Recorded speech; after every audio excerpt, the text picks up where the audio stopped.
for the Mudhens, number 12, Shannon Ahern. And welcome everybody to the final game today at Miesville, final game this state tournament at Miesville. It will determine who the second team is in the state championship game in Class B. We know that the Rochester Royals are there by virtue of their 4-2 win over the Miesville Mudhens in the game that just finished up, and now Miesville has to bounce right back and take on Champlin, the Champlin Park LoGators, and we are ready to go here for the first inning as we get moving along. And the starting pitcher for Miesville as they take the field is Shannon Ahern, and we saw him just moments ago. He finished up the last 3 innings of the last game, did not give up a run in that time, so he is heading right back out to the mound after about a 25. It'd just be like sitting through a long inning, a 25-minute inning, and he's back out onto the field, and he's the lefty wearing number 12 from Inver Grove Heights Holy Angels High School. He is going to throw for Miesville against Champlin Park. These two teams have not played each other this year. They went the entire season without meeting. Their first meeting of the year will determine who the second participant in the championship game is. Now, whoever wins this game will have to win twice. They'll have to win tomorrow night at Dundas, and then they'll have to come back and win at Faribault. Otherwise, Rochester, of course, would be your champion. Champlin Park in the 2000s, not a championship team in the Class B. Miesville had won in 2016 and 2017, also won in 2007. Miesville, a prominent power in Class B, and now they're trying to get back to a championship game. As they were last year, they worked back through the losers side of it with a loss to get back in to take Chanhassen on. So the question to be answered right here is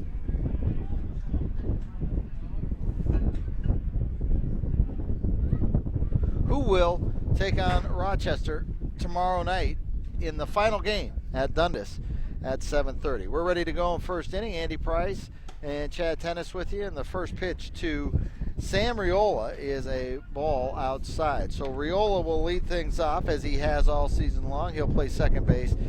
Jack Puder will be in center field and bat second. Ground ball out to Sprout. Sprout throws it over to Sweeney. Ronnie Sweeney in the first out is recorded. 4-3, Riola's out. Ethan Mackey is catching and batting third. Batting fourth will be Jeff Hoyer. He's the designated hitter.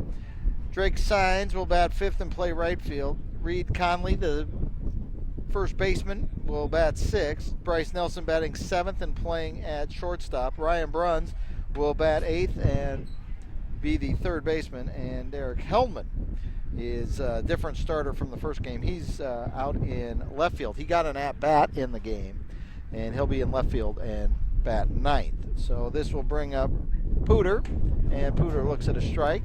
Count 0-2 to the left-handed swinging Puder, who is batting second in this game, and he is a U of M Duluth player.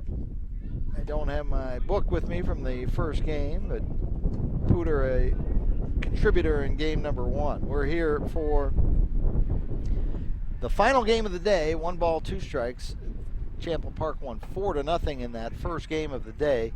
A shutout performance, complete game shutout from Charlie Hutchinson doing the trick in that game. 1 out, 2-2 pitch on the way as the wind kicks up, and it's grounded towards Sweeney. He backhands it, and he'll flip it over to Ahern, and 3-1 on the scoring play, and that gives us 2 outs here in the first inning. Ethan Mackey started the first game out in right field. I don't believe he finished it. I think he was pulled in the 9th inning, and maybe just to give him a break because they knew with that 4-0 lead he was going to be behind the plate. So Mackey catching this game. 2 outs, and that first pitch almost hits him.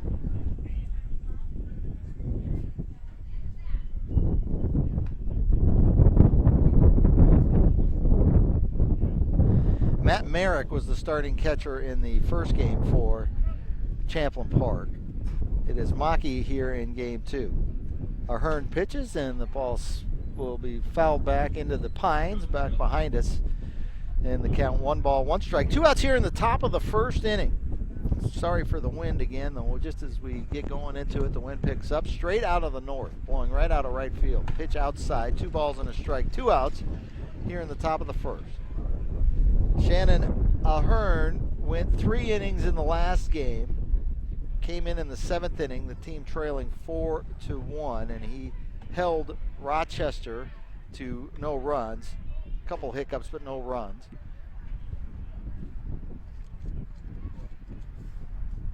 And he comes out and after the break is the starting pitcher, and he'll issue his first pass of the game, a walk to Ethan Mackey.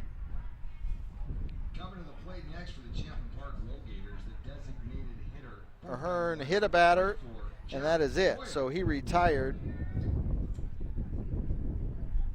8 of the 9 batters he faced in that game against Rochester. So he comes out after the 25-minute break and gets the first 2 outs, but then walks Mackey, and Jeff Hoyer comes to the plate.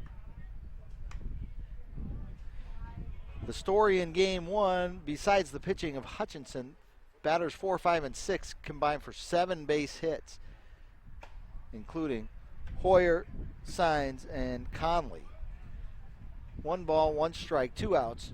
We are in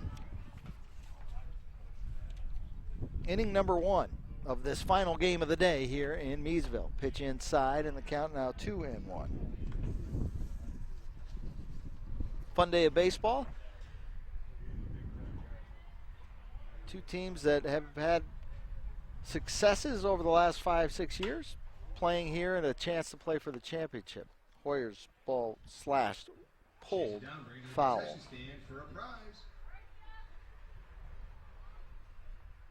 2 balls, 2 strikes, 2 outs here in inning number 1. Runner at first is the catcher, Mackey.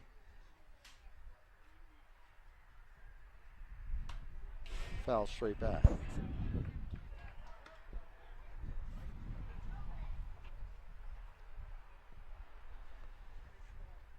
Miesville gave up 2 runs in the first, 2 in the 5th, and they were just never able to recover from that in the semifinal game. Pitch is low. Did he go? Say he did not go. So the count will run full. Mackey moves down to second, and what we'll call a wild pitch. Catcher blocked it in the dirt. It bounced. Morris blocked it. The runner did not go until it was into the dirt. So runner at second now. 3 balls, 2 strikes. Ahern has the ball lifted out to center. That's going to be short and not caught. So a run scores, and it's 1-0. Champlin Park leading early on here in game number, or in this elimination game. Hoyer with the RBI single, a good diving effort there for Warner, and right fielder, number 15, Drake Signs. In center field, but he just got a little break, and that wind's blowing in, so it held the ball, or knocked it down, I think, and Warner had to dive, and it was off the glove. But a base hit there, and that scores a run. Signs grounds the first pitch to short, flips it over to, that's Gam flipping it over to the second baseman, Brian Sprout, and that ends the inning. 1/2 inning of play in the books. So we go to the bottom of the first inning. Thanks for watching NSPN.TV. It's been a great day of baseball, and you're watching the Class B tournament from Miesville. Baseball. It's America's pastime and Minnesota's passion. The all-new Neighborhood Sports Network, in partnership with the Minnesota Baseball Association, brings you coverage of the 2022 State Amateur Baseball Tournament. Coverage is proudly brought to you by The Urgency Room, fast, flexible care. McDonald's, owners and operators of Minnesota and Western Wisconsin. Find your golden opportunity at mcdonalds.com/careers. The Star Tribune, your home for the best prep coverage. And by the Minnesota Twins. Welcome to the neighborhood. Now, let's get out to the ballpark.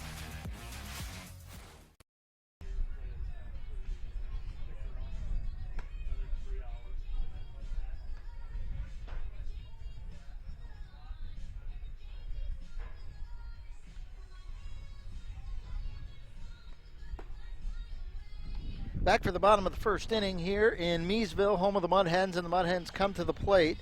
Take a look at their lineup. It's very similar to what it was in the last game. Ben Vujovic will be batting first and playing right field. Joey Werner in center bats second. Austin Ledoux, the third baseman, will bat third. The designated hitter, Derek Marks, will bat in the cleanup spot. Ronnie Sweeney, the first baseman, bats fifth. Max Morris, the catcher, batting sixth.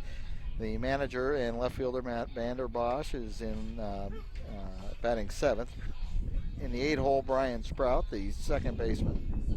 And Max Gams is the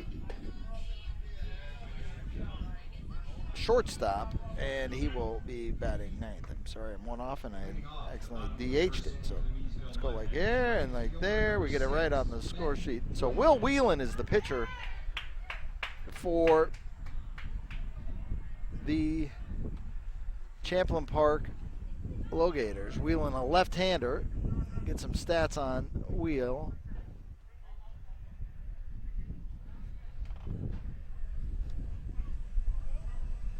They have not given up a run today. We'll see if Will Whelan is able to continue that trend. He's got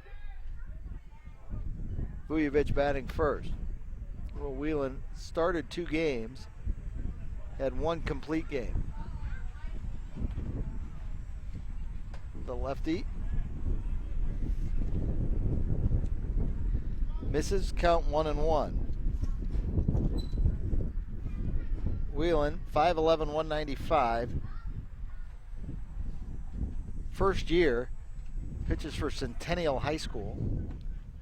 Young kid, and they're going to give him the chance as a lefty to face his Miesville team. 2 balls and a strike as Whelan takes to the hill.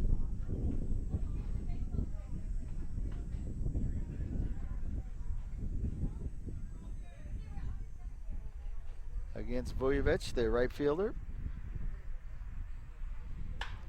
Grounded towards the hole. Picked up by Nelson at short, but he isn't going to be able to get Vujovic, who runs well out of that left-handed batter's box. So a base hit for Ben to start the game. He did not get a hit in the first game that they played today, so that gets him off the schneid and maybe gets him off to a good start. 1-0 in the first inning. Champlin leads it, and that brings to the plate Joey Werner. Werner did get a hit. It was a big one, a bomb home run to right field that broke open some scoring for Miesville. They ended up only getting 1 other run, losing 4-2. Werner squares the bunt. The pitch is up, and he pulls it back, and so it's a ball. 1 ball, no strikes. Nobody out. Runner at first is Vujovic. He's got the sliding glove on. You expect he might be doing some running. So they faced a lefty in Matteo Finocchi in the first game today against Rochester, and Matteo had him a little bit confused, and they lost that game 4-2. Now they get another lefty in Will Whelan. I don't know if that's what was the deciding factor here as to who they started in this game against Miesville. 2 balls and no strikes. Nobody out. Runner at first.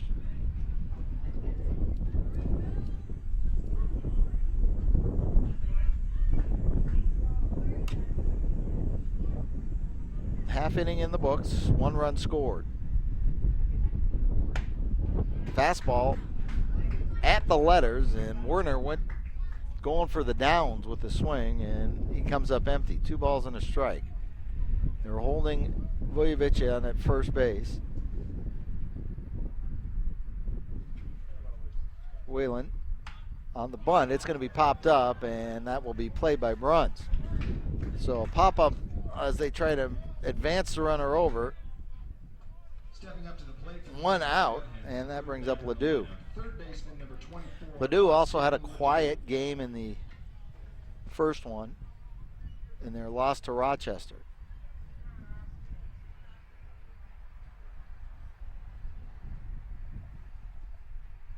Low on the fastball, 1-0.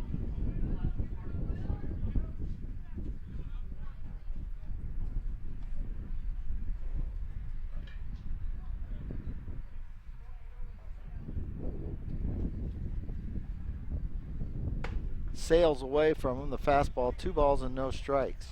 Vujovic at first base, 1 out.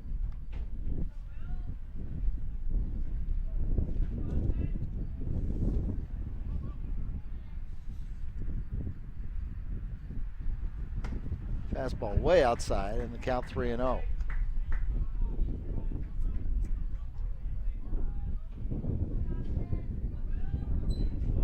Infield single started this inning for Vujovic. 3-0 pitch, in for a strike as Whelan. Tell he's got a little nervousness to him. You can just gauge that by how he's stepping on the mound. He gets the ball, he's ready to go. The young man put in a good situation here. Lefty delivers. Outside, ball 4. So runners at first and second now. And that will bring up Derek Marks. The designated hitter, number 7, Derek Marks.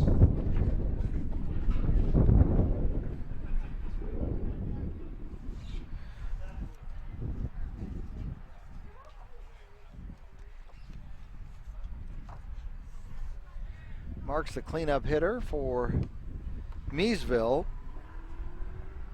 Moment of the game in the first game, he had a runner at first. They had just scored a run on the home run. There's runners going. They're going to throw behind at second base.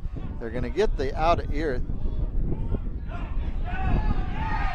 They get the out. They say he tagged him from behind. Coach Vanderbosch is coming to see if he can get an appeal as to whether that tag was made. Going to third was Vujovic.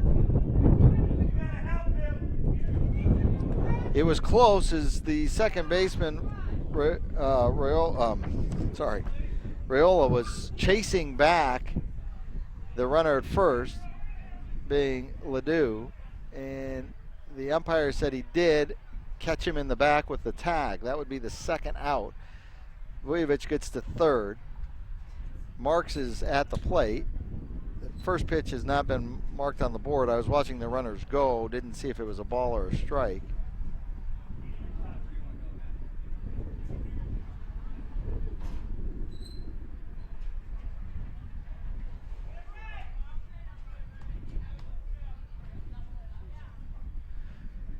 Conference between the two umpires as to whether the home plate umpire saw anything differently. He might have had an angle as to whether the glove actually touched.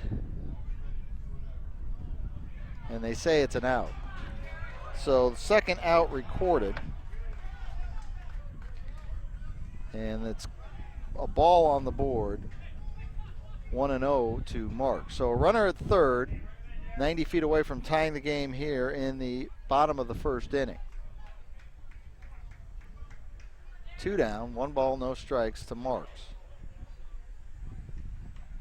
Was finishing the story. Marks hit into a double play that stunted the momentum after the home run and single.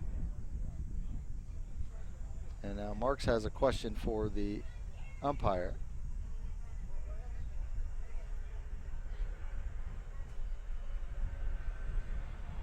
Marks asking the umpire something about what the pitcher Whelan was doing. 1-1 pitch on the way, swung on and missed.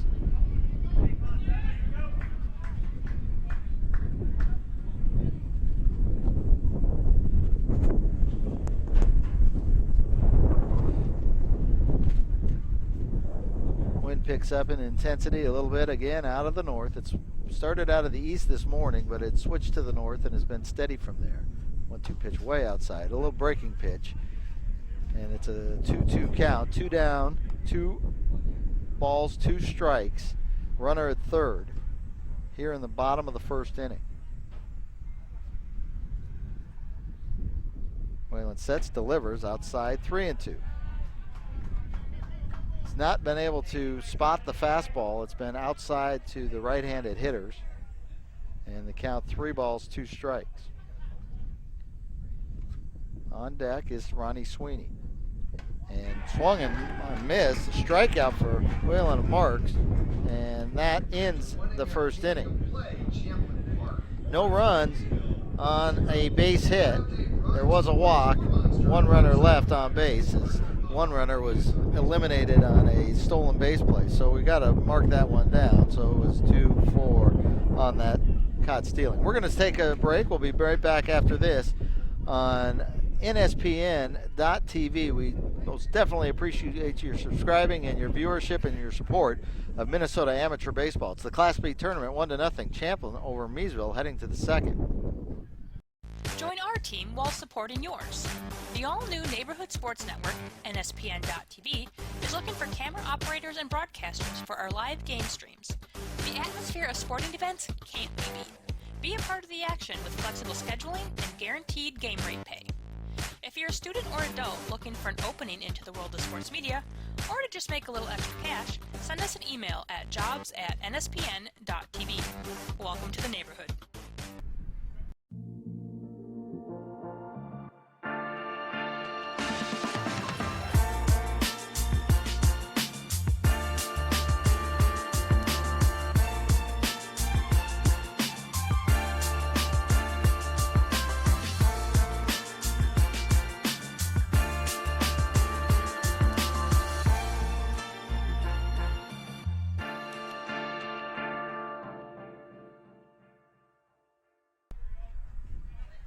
All right, to the top of the second we go. Champlin Park to the plate. The bottom of the top of the second, beg your pardon. Number 69, the first baseman, Reed Conley.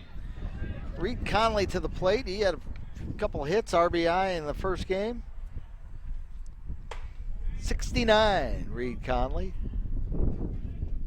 First pitch, outside ball one from Ahern. Shannon Ahern, not O'Hearn. Ahearn. So he misses outside with 2, and it's 2 balls and no strikes. So 2 young lefties going after it today in this semifinal game. Popped up. Sweeney chases after it and makes the catch in deep foul, over the fence in foul territory. He's able to haul it in, and a nice play, and Reed Conley pops out. Coming to the plate next for the Champlin Park LoGators. Bryce Nelson will come to the plate, the shortstop. Ahern gets some fielding help from his first baseman, who goes over the low fence just past the first base dugout and hauls it in. Bunt attempt picked up by Morris. It was right in front of the plate, and the 2-3 put out makes it out number 2, and that'll bring up the number 8 hitter, Ryan Bruns. Bruns had an RBI on a bases loaded walk. He's the 16-year veteran for this Champlin Park LoGator team. Plays third base. Pitches low, ball 1.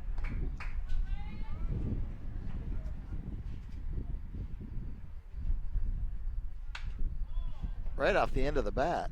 And Bruns, who's marked in the scorebook column, or in the base hit column and the run and the RBI column in every game so far this tournament, took a mighty hack and caught one just right off the last sliver of wood on the bat. 1 ball, 1 strike, 2 down.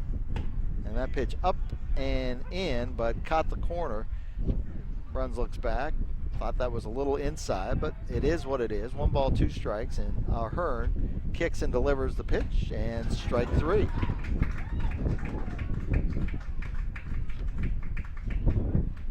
So, just like that, we go to the bottom half of the second inning. 1-2-3 for Ahern. He's down 1-0. Miesville comes to bat. The Mudhens trailing on NSPN.TV. You can watch it all.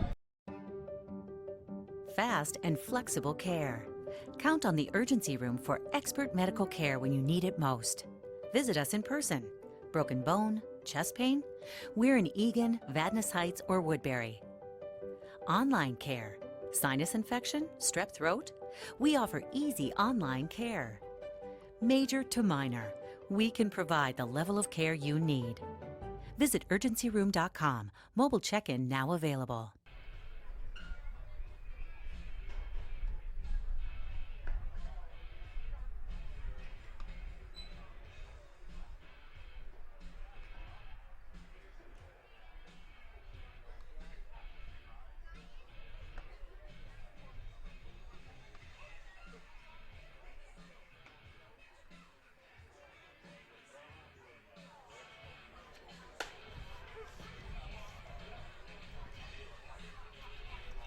Did a little historical work as we come back for the second inning. Will Whalen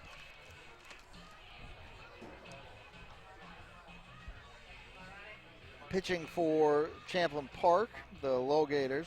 Taking a look, and we've had a lot of repeat winners. That's not going to happen. We'll have a new champion this year. If we take a look just in the 21st century, Chanhassen won 4 in a row from 2018 to 2021, twice beating Miesville in the final. Miesville won in 2016 and 17.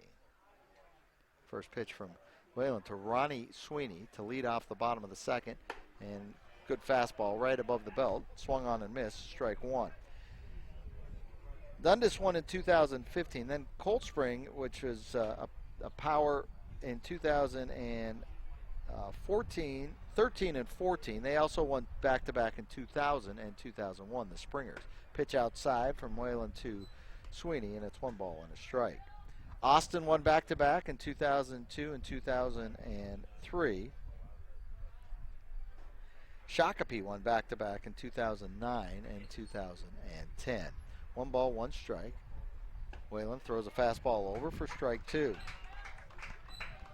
Single-time winners, Mankato, the Twins, Sauk Rapids, Victoria, the Vicks, and Jordan, playing back in those days in Class B. They are in Class C right now. That's just the 21st century. Pitch down and away, 2 balls and 2 strikes.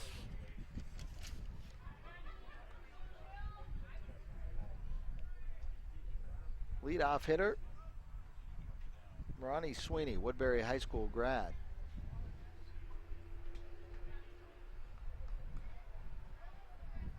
Bottom of the second inning, 2-2 pitch outside, and the count runs full.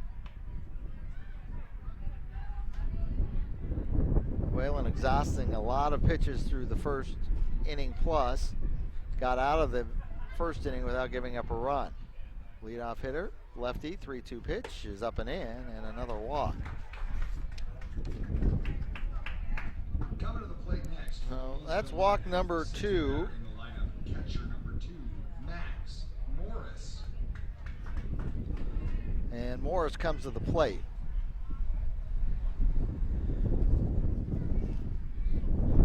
Morris came to the plate in a key situation in the 9th inning of the last game. He had runners at first and second, nobody out. Both had reached on errors, and it was just a 3-run game. It was a 3-run game. He was the tying run at the plate at the time, and he popped out to right field and did not advance the runners. So Morris now will see what he can do here in this first at-bat of game number 2, and he looks to bunt it and pops it up.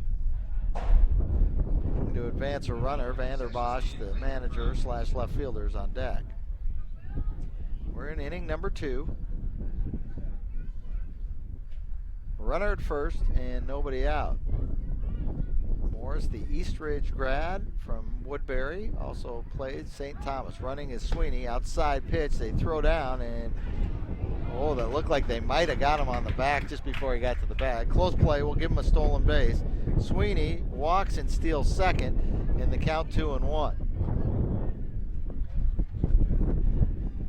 Riola thought they had him. Riola thought the tag on the backside as he was sliding into second beat the runner's hand getting to the bag, sliding head first. 2 balls and a strike, and pitches up and away. So Whalen, the young kid, fighting control and going deep into counts. 3 balls and a strike here, nobody out in the second.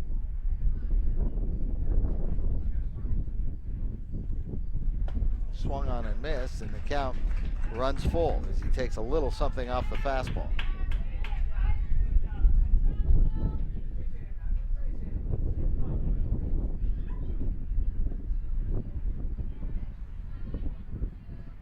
Keeping the runner Sweeney intact. 3-2 pitch, up and away, and walk number 3. So Matt Vanderbosch will come to the plate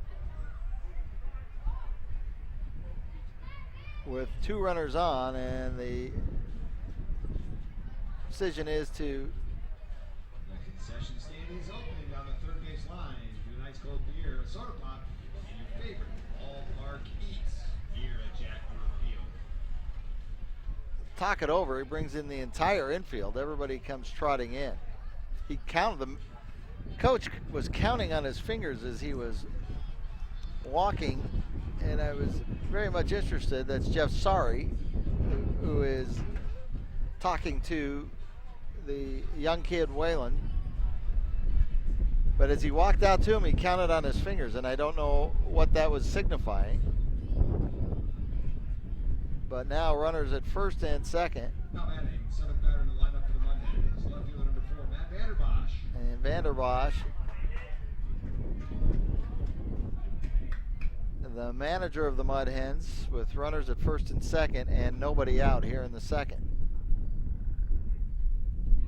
Lefty against lefty, and it delivers, and the bunt is down. They have a chance to get the runner at third, and they do. So the lead runner is eliminated on the fielder's choice. At the plate next. One down, and that brings up Sprout. Second baseman number Brian 22, Sprout, the head coach at Eastridge. Stroud. 2 home runs already in this tournament. 3-run homer last night in their win over Blaine. 1-0 is your score. Runners at first and second.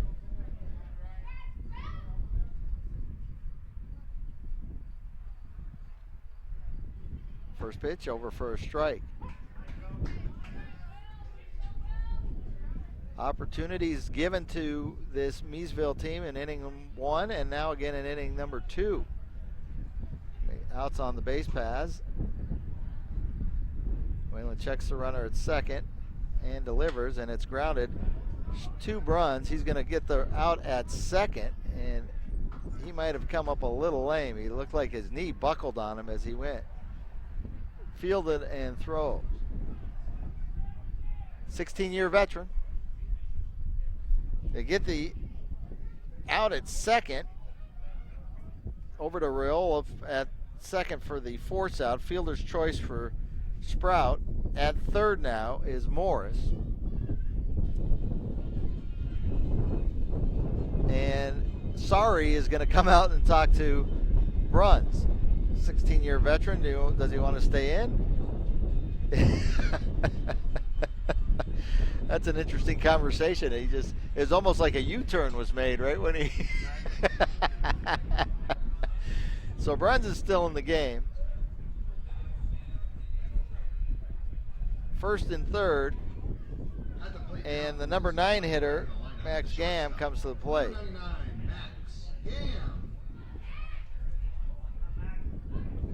Morris is at third. Sprout is at first. Sprout was Morris's coach in the 2019 high school championship game. Now it's coach and student on the field together. Strike on the outside corner to Gam. Gam did not mark the scorebook in the first game.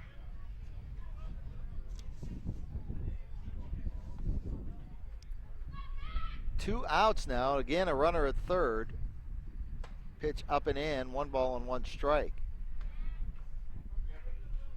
Whalen a chance to escape here, but wonder how often he has the ability to, if he does escape at this point in time. Runners at first and third. Sprout looked like he was going to go. Ball's popped away and out of play. A ball and 2 strikes now, as Will Whalen has a chance to extricate himself out from some self-inflicted damage. 2 walks in the inning. No base hits so far. Each team with just 1 hit on the board. Sprout jumps like he's going to go. Pitch outside. 2 balls and 2 strikes. He has not missed inside to the right-handed hitters with his fastball. Everything is tailed away from him. 2-2 with 2 outs. Runners at first and third. Inside, and the count runs full.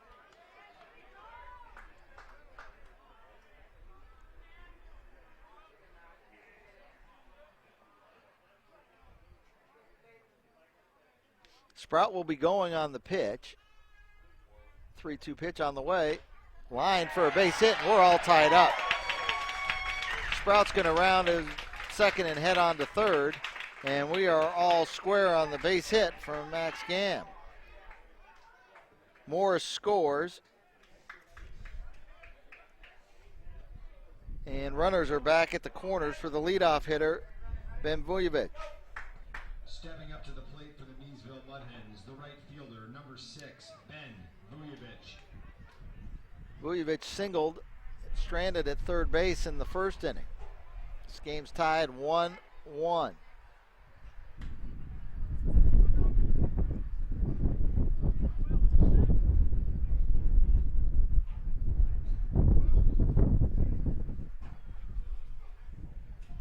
Vujovic looking in to get the sign from Maki. And they pick off the runner, Gamm, and he'll just go because they figure they got the play on, even though Sprout is not 100% healthy.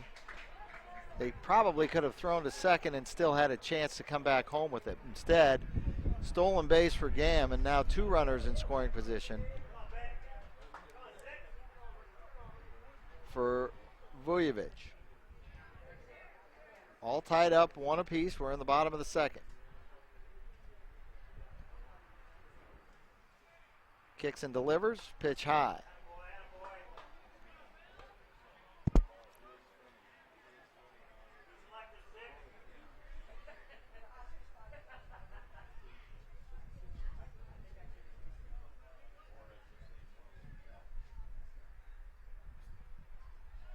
Only base hit of the inning coming from Gamm. It was an RBI single. Gamm at second base has a base hit. Vujovic at the plate has a base hit. 1 ball, 1 strike. Vujovic getting his second turn at the plate in just the second inning.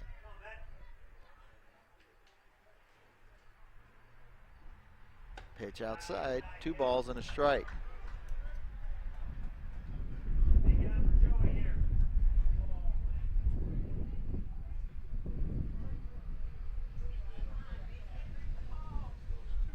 Cannot get the fastball spotted in key parts of this count, especially early part of the count. Up high, 3 balls and a strike. So Whalen works himself into a jam again, well behind the hitter, 3-1. Runners at second and third, game tied 1-1. They've scored here in the second inning, looking to add on.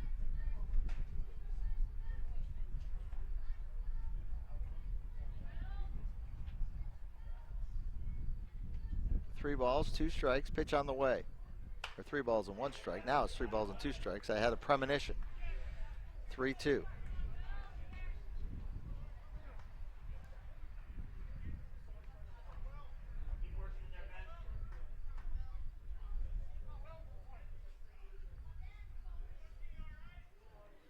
Two runners on, 2 outs.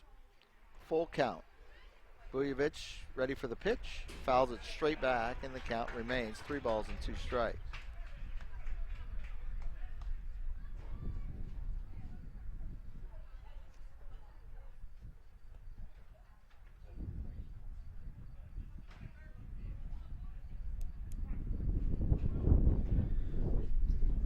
Three walks already through an inning and 2/3. First base is open. And he walks it. Again, a premonition. Bases are loaded. 3 walks in the inning, 1 run in. And a LoGator is beginning to loosen up out in the bullpen. Werner, who homered in the game against Rochester, comes to the plate with the bases full of Mudhens.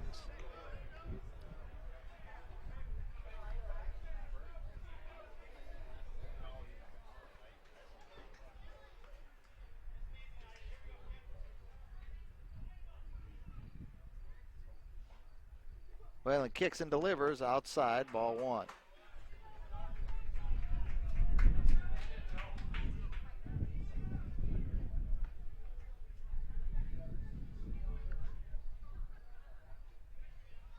The LoGators got a complete game, did not have to use any more arms than their starting pitcher in the first game today. That one will be a strike on the corner, 1 ball and 1 strike.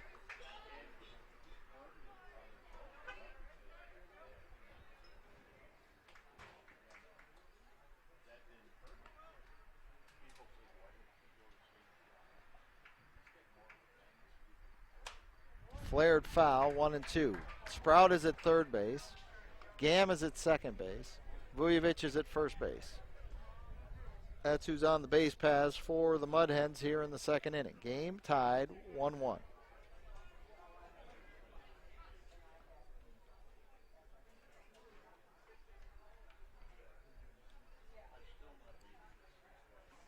Pitch on the way, and it gets past Maki, but that is a fortuitous bounce.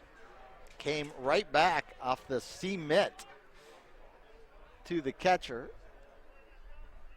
and Sprout had no chance to score. So the count now evens up, 2 balls and 2 strikes. 2 outs.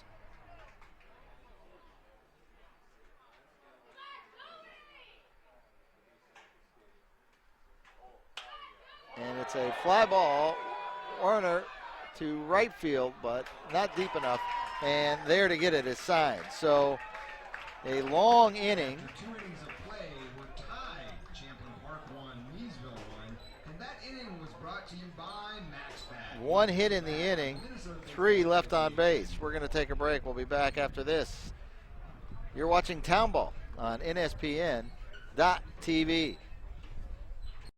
PrepSpotlight.tv made history in 2020 by live streaming every game of the Town Ball State Tournament. History is happening again. PrepSpotlight.tv has been great, but it's becoming greater. Introducing NSPN.tv. The Neighborhood Sports Network launches this week with end-to-end coverage of a fantastic Minnesota sports tradition, Town Ball. See every game for a new fan-friendly monthly fee. Join for Town Ball State Tournament games, then stay for the high school and college seasons. NSPN.tv will provide subscribers with an abundant supply of local sports content, featuring live events called by local play-by-play professionals, comprehensive highlights, featured stories, weekly shows, documentaries, and video podcasts. Welcome to the neighborhood. NSPN.tv. The lineup, left fielder number 3, Derek Hellman.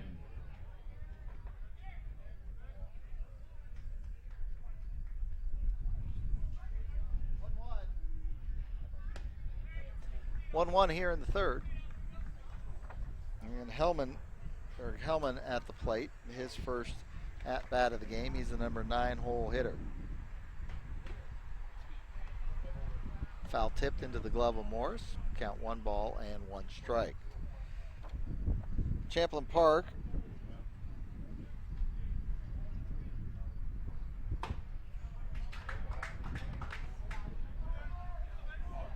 scored in the first inning off a hit and a walk. Ahern outside misses badly, and the count 2 balls and 2 strikes. A walk to Ethan Maki. Wild pitch moved him over to second.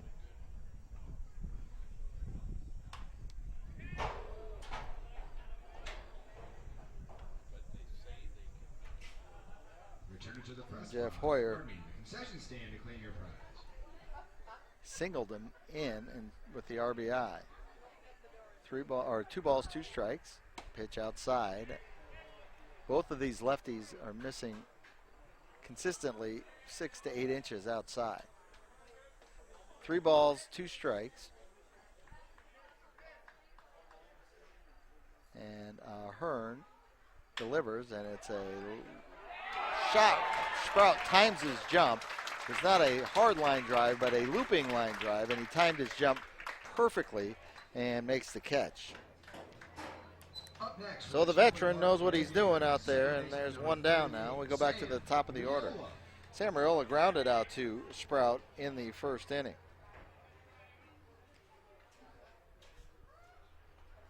Five straight batters retired by Ahern. And we are here in the third inning. 1-1. Inside. to Riola.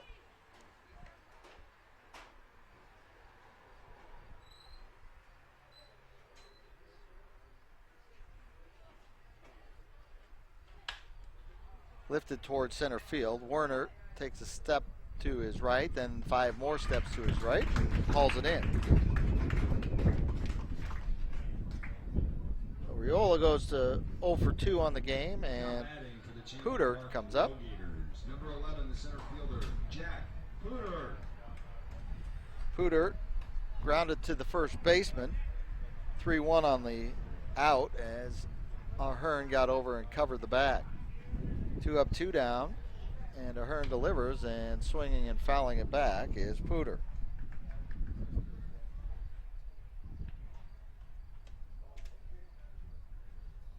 Activity is stopped in the Champlin bullpen. I don't know if we'll see somebody new to start the third or if it will be Whalen again.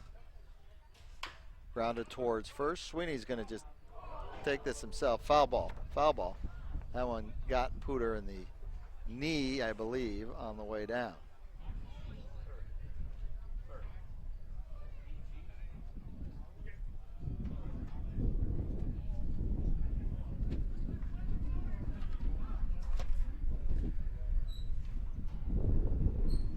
No balls, 2 strikes, and Ahern and Sweeney thought that they were out of the inning.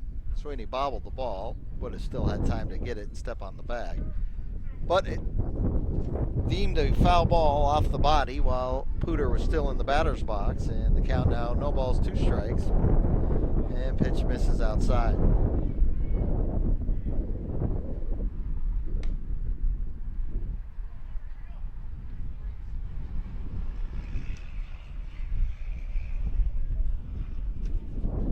One and 2 the count. Grounded towards the right side. It'll be Sprout's ball and right through Sprout. Charging in is the right fielder, Vujovic, to rescue Sprout. That'll be an error for, and with 2 down, there's a runner at first. The catcher, number 44, Ethan Maki. Maki's got to take off the shin pads and head out there to swing his lumber.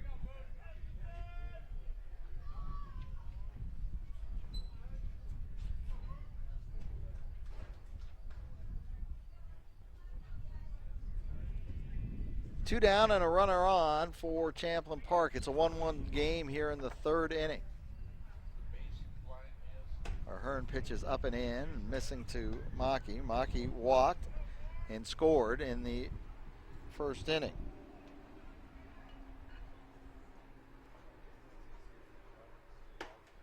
Played right field in game 1. He's catching here in game 2. 2 balls and no strikes. Again, it's all about finding the strike zone early in the count and not falling behind. 2-0. Pitch way outside. 3 balls and no strikes.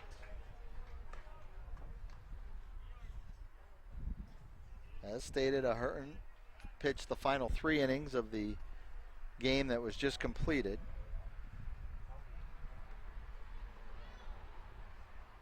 .30 pitch is hit towards left, deep, and gone. So Maki deposits it in left field, a 2-run homer. And it is 3-1. Got a pitch up in the zone, and he put the whumping stick on it. And Maki has a 2-run homer, his 2nd run of the game, 2nd RBI of the game as well. Batting next for the Champlin Park LoGators, designated hitter number 24, Jeff Hoyer.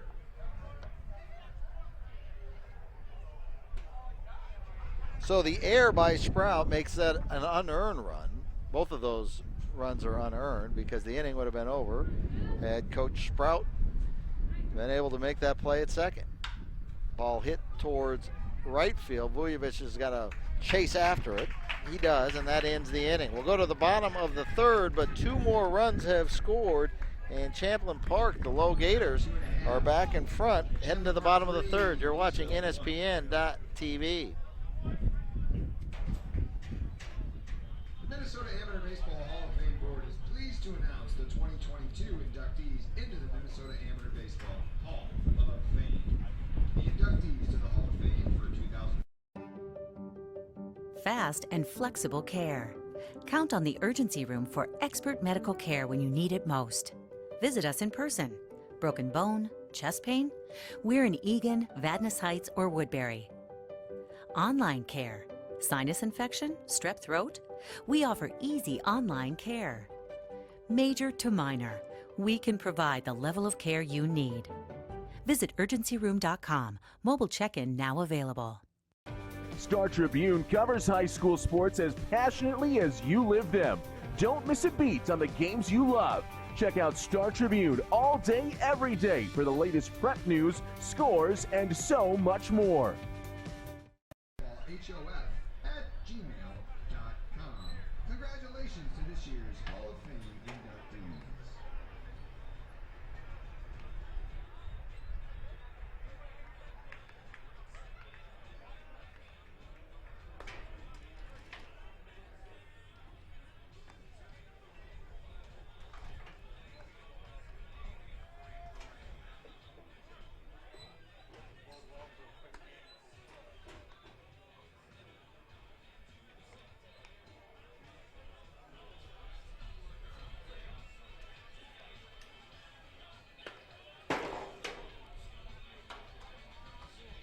Bottom of the third, and Whalen is back out onto the hill. Two-run home run by Maki, the catcher, who catches a wild fastball on the throwdown pitch and off a twirling 1 foot fires down to second. Leading off the bottom of the third inning for the Mudhens, third baseman number 24, Austin Ledoux. Austin Ledoux comes to the plate. He walked his first time up, one of a gaggle of walks so far. 4 walks total, and he's first pitch swinging and hits it right at the center fielder Pooter. So Ledoux flies out to center for the first out of the third. Marks comes to the plate. He struck out. The only strikeout so far for Whalen. He struck out in the first inning. Miesville Mudhens. The designated hitter number 7, Derek Marks.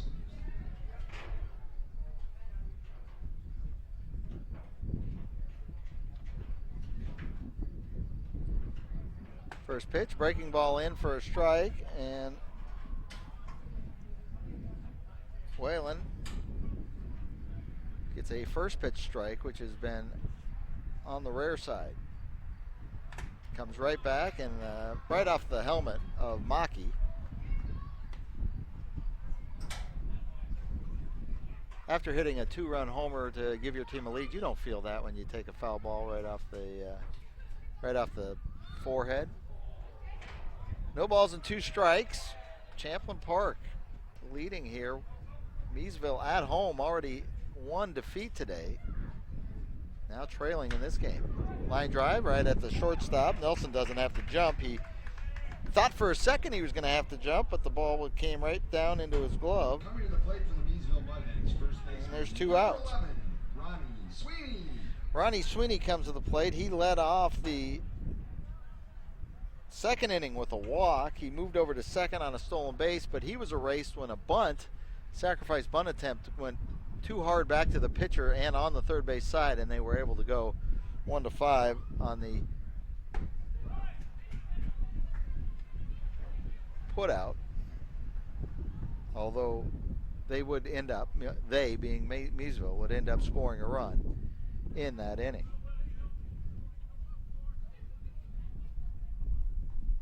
We're in the third, and that inning would be the last inning. Sweeney flares it foul, and he's down in the count 0-2. So Whalen gets ahead of everybody, gets some first pitch swinging as well.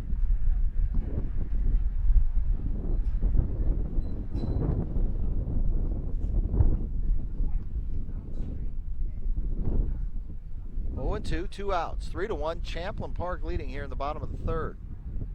Breaking ball hit out to first. Nice play there by Conley, and they meet at the bag, and winning the race was Ronnie Sweeney. So good play by Conley, but Sweeney out and running out of the box, and he beats it. Miesville Mudhens, the catcher number 2, Max Morris.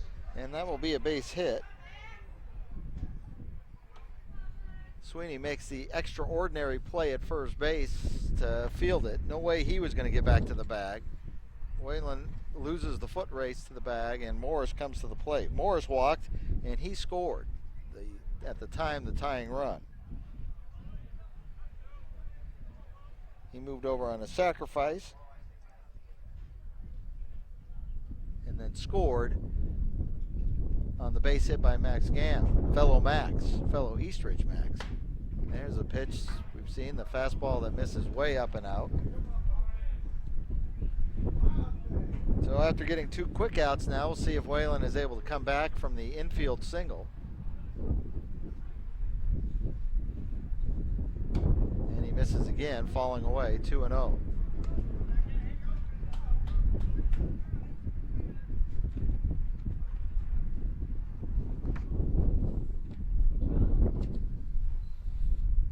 No ball, or 2 balls, no strikes. That one in for a strike to Morris. 2-1. Winner moving on to tomorrow night.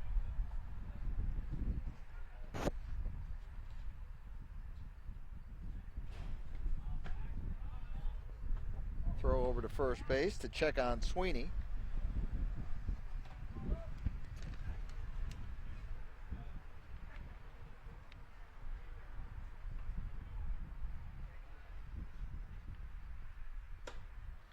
And missing high again, 3 balls and a strike. Quick look at some games around Class C. The Avon Lakers have taken the lead on St. Patrick 2-1. Watched Avon win late as another walk. Number 5 on the walks.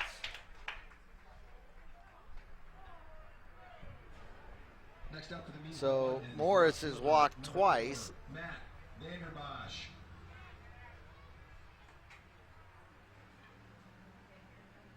And New Ulm Nisswa are just getting underway in Faribault.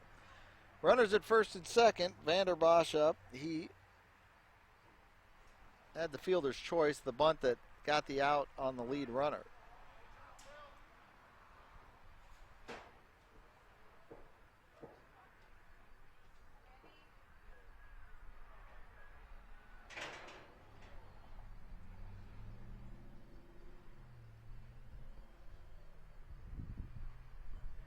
In for a strike and gets ahead of the hitter with that strike. He's had the success when he's been ahead of the hitter. He's been falling behind in the first 2 innings. That's how you get 5 walks. He's been able to survive with just 1 run against him in the first 3 innings. Swung on and missed from Vanderbosch.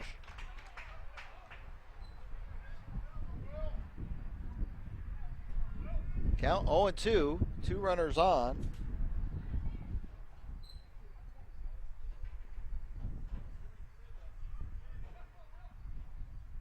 Two outs. Up high, did he go? And he says he did. So swinging strikeout for Vanderbosch. He's out, and so are the Mudhens. They trail 3-1 as we head to the 4th. We'll be back after this on NSPN.TV. Welcome to the neighborhood. Baseball. It's America's pastime and Minnesota's passion. The all-new Neighborhood Sports Network, in partnership with the Minnesota Baseball Association, brings you coverage of the 2022 State Amateur Baseball Tournament. Coverage is proudly brought to you by The Urgency Room, fast, flexible care. McDonald's, owners and operators of Minnesota and Western Wisconsin. Find your golden opportunity at mcdonalds.com/careers. The Star Tribune, your home for the best prep coverage. And by the Minnesota Twins.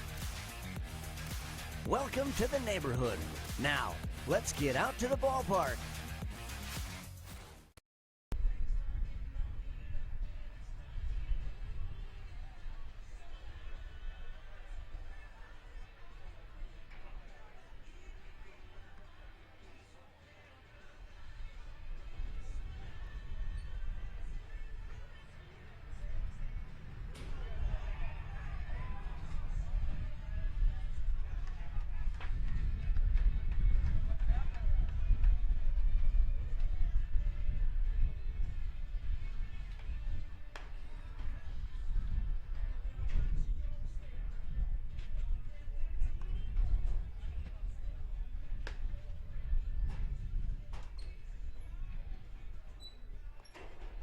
pitching for the Miesville Mudhens.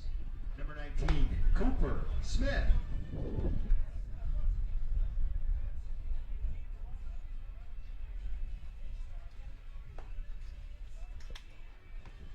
Cooper Smith into the game, so lasting 3 innings and giving up 3 runs was Shannon Ahern.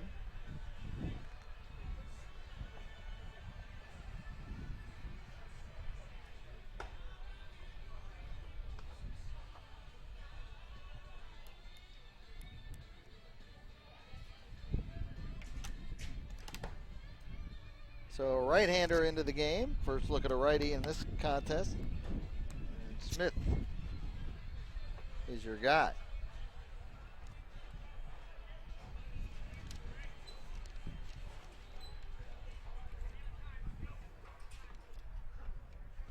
Hitting off the top of the 4th inning for the Champlin Park LoGators, right fielder number 15, Drake Signs.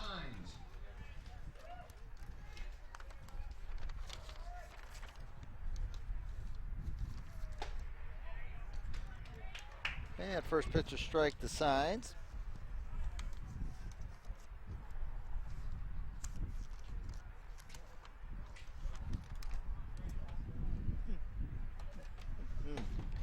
Seem to have misplaced the sheet that I was looking for. Signs with the count of 1-1. Let's go back to the old score sheet. Ball put into play, right field, chasing after Vujovic, and he makes the play. So Signs 0 for 2 now. Next up for Champlin Park, first baseman number 69, Reed Conley. We are in the 4th inning. 1 down in the 4th, and Reed Conley popped up foul territory. Actually, the ball was out of play, but in play was Ronnie Sweeney, and he made the catch just on the other side of the first base dugout. First pitch swinging for Conley.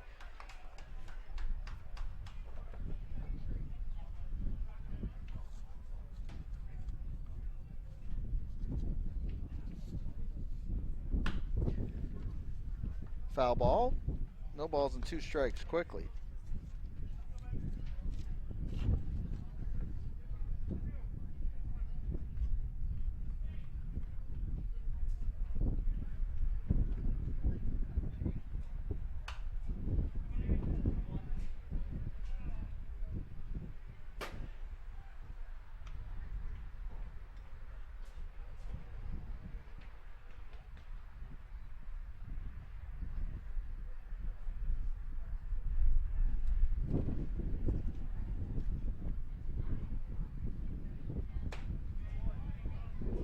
Just missing on the fastball. Smith, a season record of 2-0, 23 innings pitched for number 19 on the hill.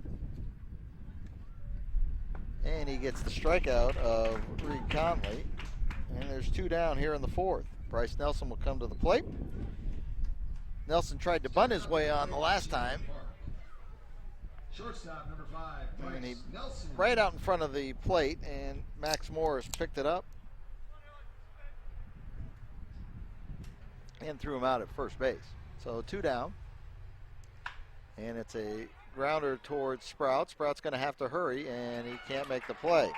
That's a tough play to make. We'll get a read on whether that's a hit or an error, according to the official scores.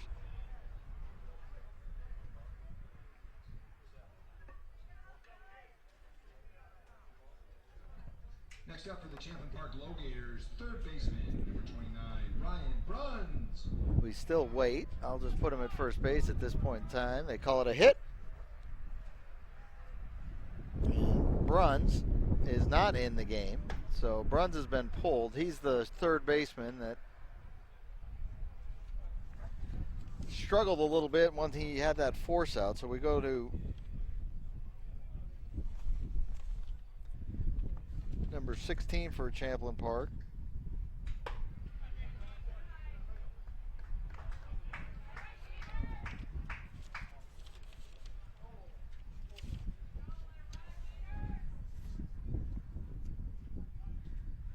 And that's John Koenig. So my guess is that Bruns might be a little dinged up on that play, and so Koenig batting. Might be Koenig, but we'll call him Koenig. Strike on the corner, 3-1. That is Koenig, is what they're saying. Doesn't look anything like Ryan Bruns, who's 40 years old. Runner at first. We're in the fourth. Another walk. First one for Cooper Smith.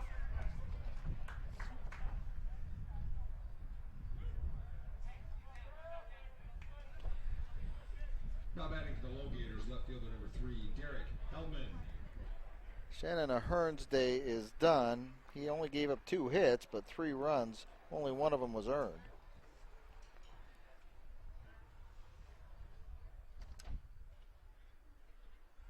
Derek Hellman at the plate with 2 runners on in the 4th inning. Strike swinging on the first pitch. So infield single for Nelson. He moves over on the walk. In this 3-1 game here in the 4th. On the outside corner, count 0-2. Spectacular September Saturday. South of Hastings, throughout the entire state.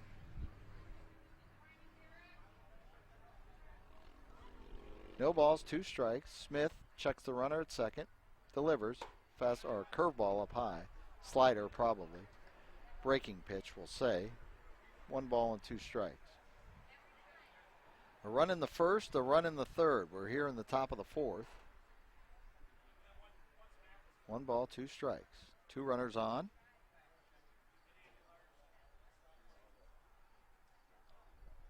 Smith misses outside, and the count 2-2.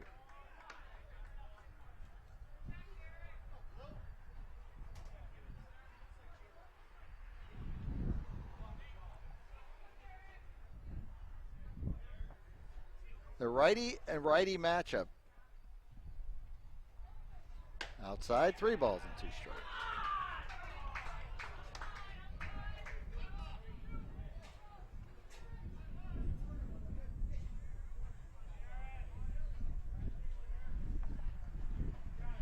Two quick outs.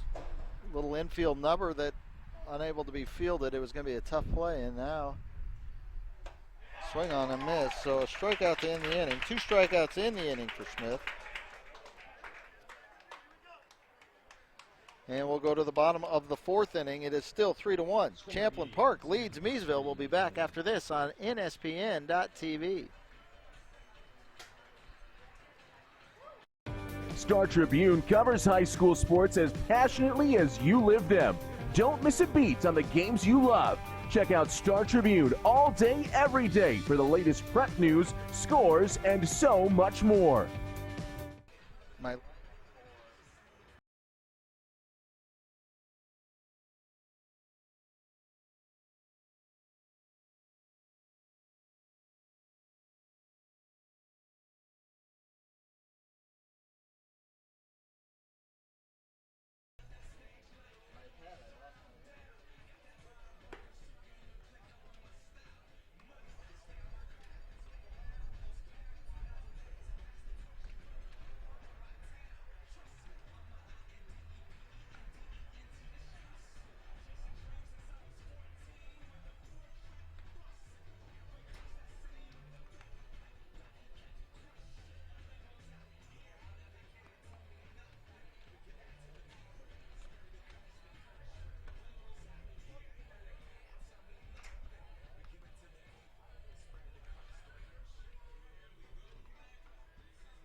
Whalen's out there still in the 4th inning.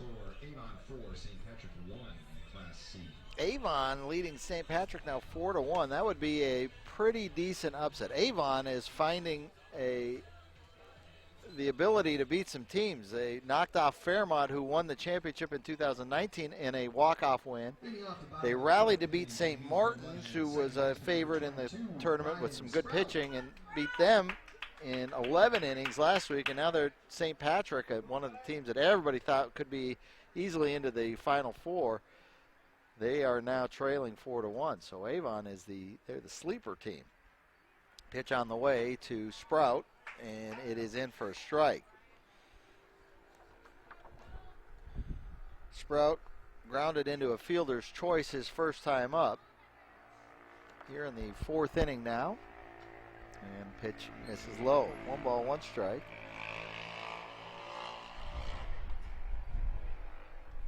(3-1) the score. Will Whalen delivers the pitch. It's hooked foul. Well struck. But just a wee bit out in front of it. And it's a foul ball. 1 ball, 2 strikes. Bottom of the 4th inning here in Miesville, just after 6 o'clock in the evening.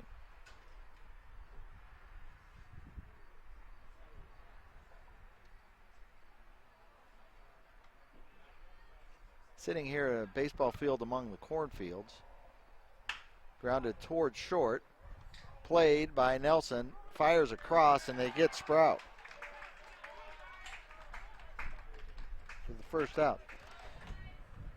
In the final scene of Field of Dreams, when you're in the baseball field amongst the cornfields, and Kevin Costner plays catch with his dad. Hey, Dad, you want to have a catch? It's this type of evening. It was this perfect sun-setting type of it just looked like it. Mid-70s day, light breeze. Chad, you want to have a catch?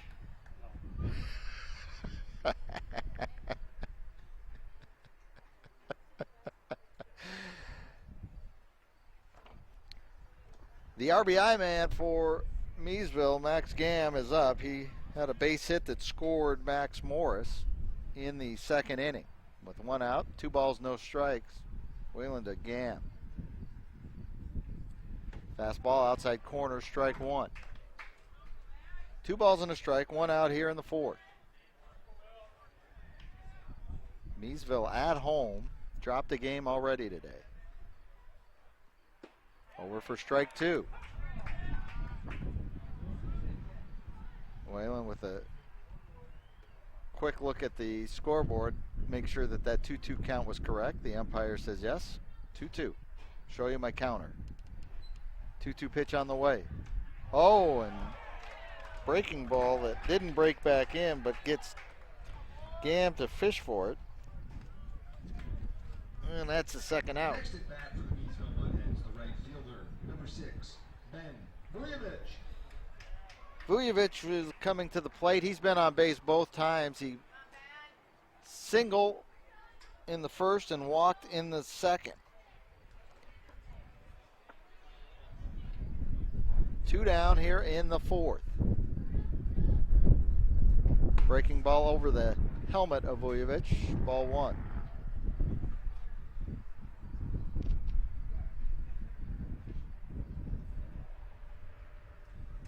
The LoGators. Ground ball towards short and off the shin of Nelson. He was going to have 0 chance to get Vujovic going down the line. He was already halfway down when the ball would have been fielded. I don't think with running in that angle he had a chance. They're going to call it air. For the Miesville Mudhens, center fielder number 98, Joey Werner. So air 6, each team now with an air on the board. That one was a difficult play. You have to be a special shortstop to make that play. Werner pops up again, and nobody wants it. And Whalen, all 4 guys, I think, looked at each other twice before they determined who'd make a play. In the rule of mine, and I've seen this so much in the last 2 weeks, the pitcher never makes that play. He's supposed to get completely out of the way and let somebody in the field make that play. But you know what? It worked. Whalen makes the catch, and they are out of the inning. So Werner pops up on the first pitch to the pitcher. And we'll go to the top of the 5th inning now, and it's still 3-1. Champlin Park finding a way to stay in front. A 2-run homer, that helps the cause. We'll be back after this. You are watching NSPN.TV. Join our team while supporting yours. The all-new Neighborhood Sports Network, NSPN.TV, is looking for camera operators and broadcasters for our live game streams. The atmosphere of sporting events can't be beat. Be a part of the action with flexible scheduling and guaranteed game rate pay. If you're a student or adult looking for an opening into the world of sports media, or to just make a little extra cash, send us an email at jobs@nspn.tv. Welcome to the neighborhood.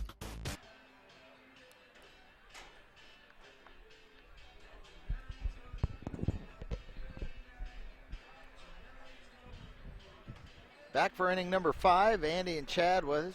Chad does not want to have a catch.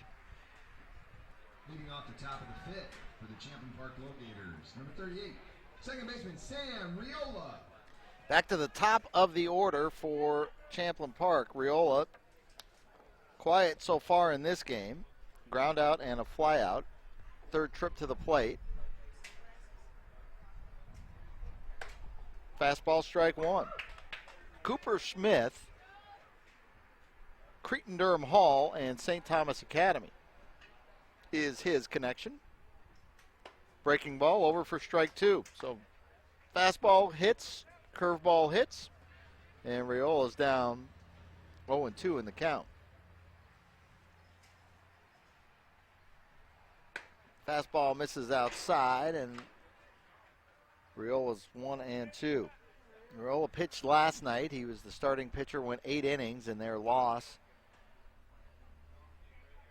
Fastball misses, 2-2, and their loss to Rochester. They lost 3-0.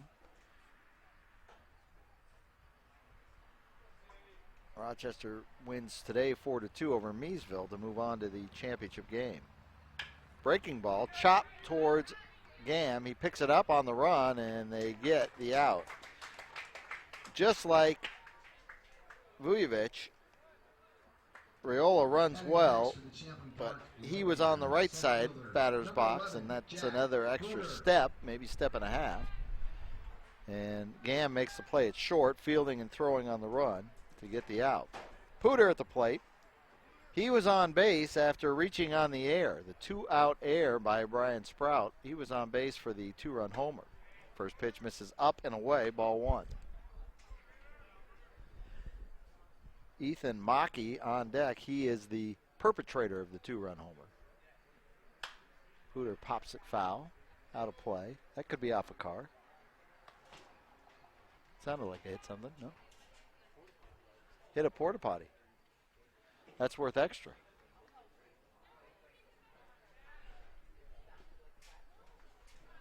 Ball and a strike, 1 out here, top of the 5th.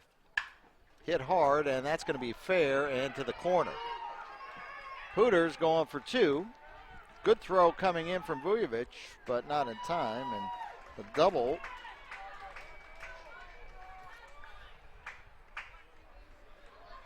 As Pooter's reached base now 2 times in a row, and that brings up Mackey. Number 44, Ethan Mackey. Mackey against the left-hander. Hearn hit the 2-run homer. A hanging pitch that went right over the top of Jack Ruhr Field sign, home of the Mudhens. Now a runner at second, 1 out. Righty versus righty. First pitch, a fastball in for a strike.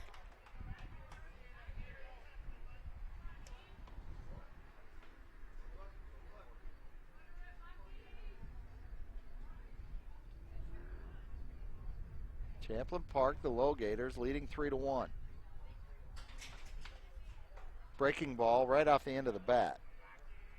And quickly, Mackey is down in the count 0-2.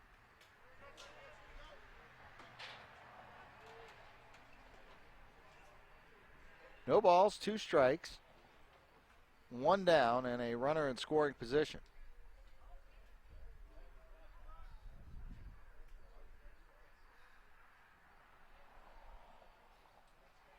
Look at the runner at second, up and in, ball 1.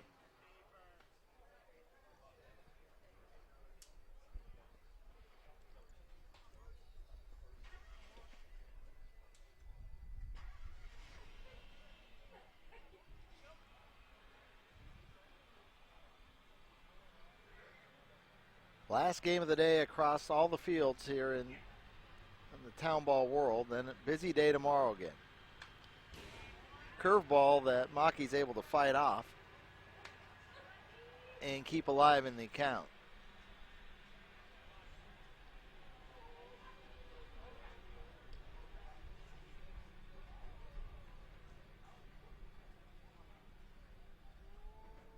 Still 4-1. Avon over St. Patrick in Class C. Breaking ball just misses for strike 3. Might have been just a little bit up.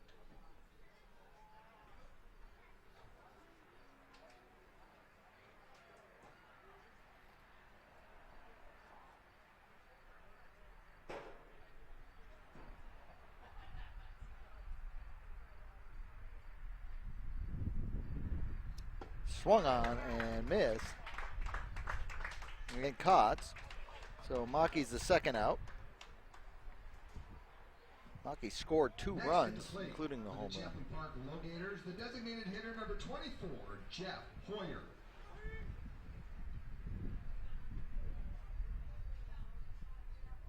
Hoyer singled his first time up. Flew out to left field his second. Hoyer had the 2 hits and RBI in their win this morning over the Fusion of Blaine.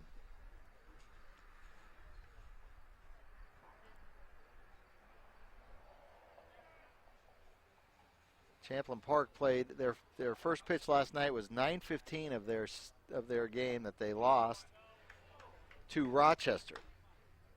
So playing at 9:15, then they played at 11, and another playing again at game started at 5. So getting some baseball in a 24-hour period for sure.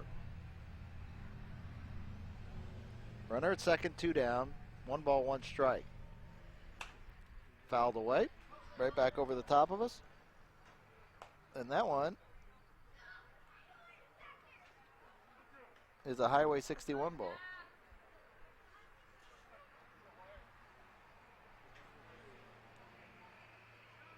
Pooter at second base, 1 ball, 2 strikes to the left-handed hitting Hoyer, and pitch misses outside, 2-2.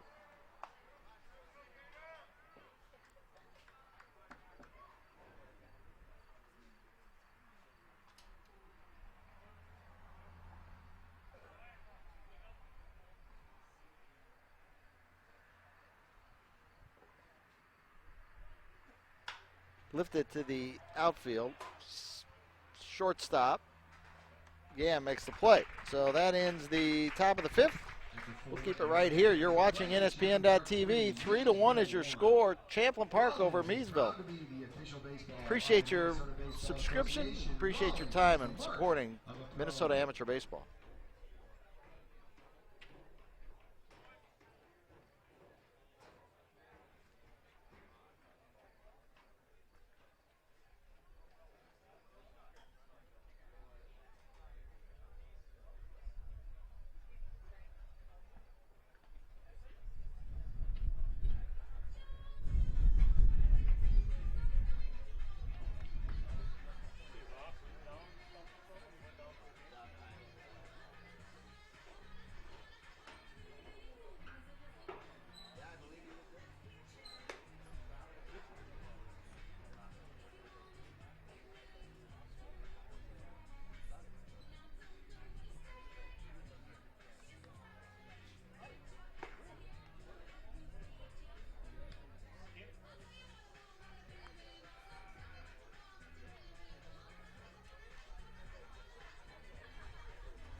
Reminder that the concession stand is still open on the third base line. Get yourself an ice cold beer, some soda pop, and all your favorite ballpark food.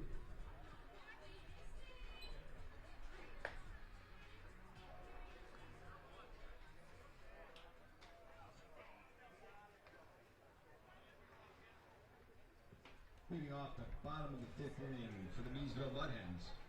Third baseman number 24, Austin Ledoux. Austin Ledoux to the plate. He is 0 for 1. He reached on a walk. And Whalen is still throwing it. The lefty, young lefty for Champlin Park, asked to pitch in a big spot. 5 walks, but has figured out a way to stay in the game.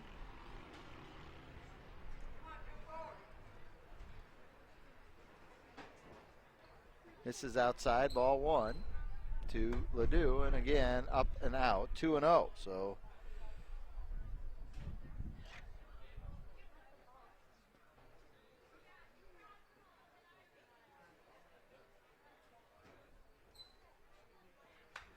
slash foul straight back at us, 2-1 to Ledoux. Walked and was erased on a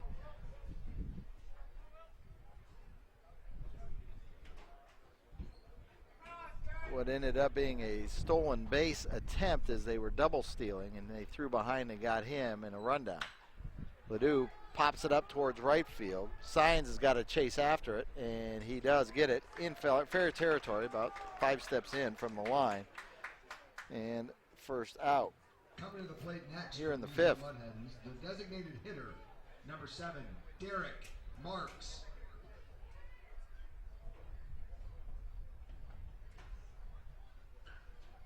Marks comes to the plate. He is 0 for 2.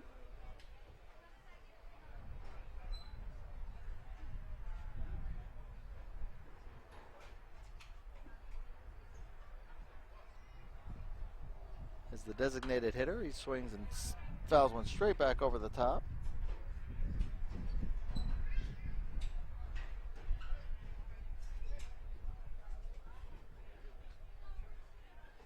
No balls and a strike. Nobody on. We're in the bottom of the 5th. 3-1 is your score on the Neighborhood Sports Network. Breaking ball misses just low. Whalen thought he might have had it. Slaps his glove afterwards. Ball and a strike.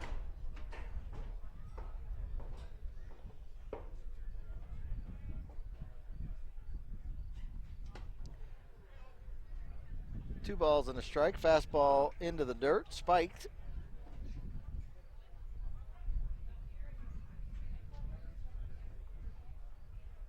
Miesville, who had 10-runned their first 2 opponents in the tournament, Cold Spring in the first, or not Cold Spring, Prior Lake in the first round. Pitch misses low, 3 balls and a strike.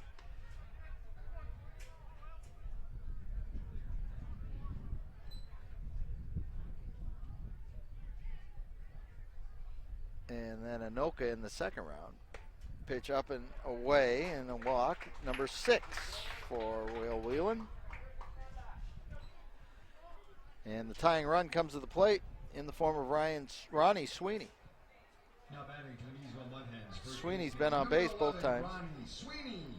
He walked in the first, had a base hit, infield single in the third. 3 hits for Miesville. One of them here for Ronnie Sweeney, but they've had lots of folks on the base paths. If you can find it, bring it to the concession stand to claim your prize.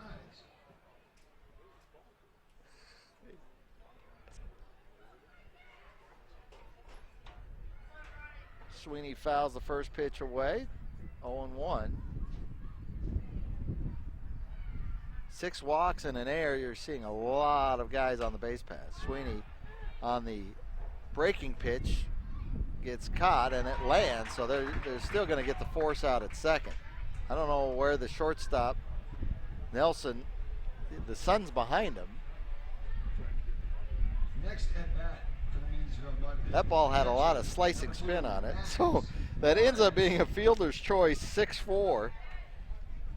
And Sweeney reaches base for the 3rd time today, but that one doesn't do them any good except for get one runner out and move him up to first, or move him on to first. So with 2 down, here comes Morris. Morris also walked. He walked and scored the only run for Miesville in this game so far. First pitch up and away, ball 1.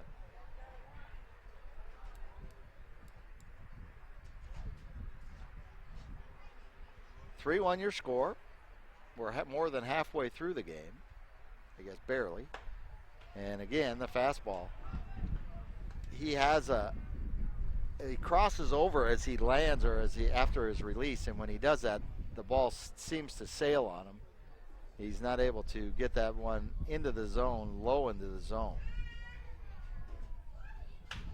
Lifted foul in right field. That one will be out of play. 2 balls and a strike. Runner at first is Ronnie Sweeney. 2 outs in the inning. Miesville, as the number 1 seed in the tournament, getting to play every game here at home so far. If they were to win, come back and win, then the next game will be played in Dundas tomorrow night.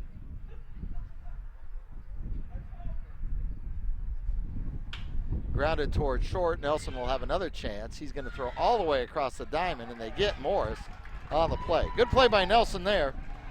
And that ends the 5th. We'll go to the 6th inning, top of 6. We'll be back on the Neighborhood Sports Network. Champlin Park in front of Miesville. Your score is 3-1.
Now pitching for the Miesville Mudhens, number 88, Carl Kano.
Leading off the top of the 6th inning for the Champlin Park LoGators, right fielder, number 15, Drake Signs.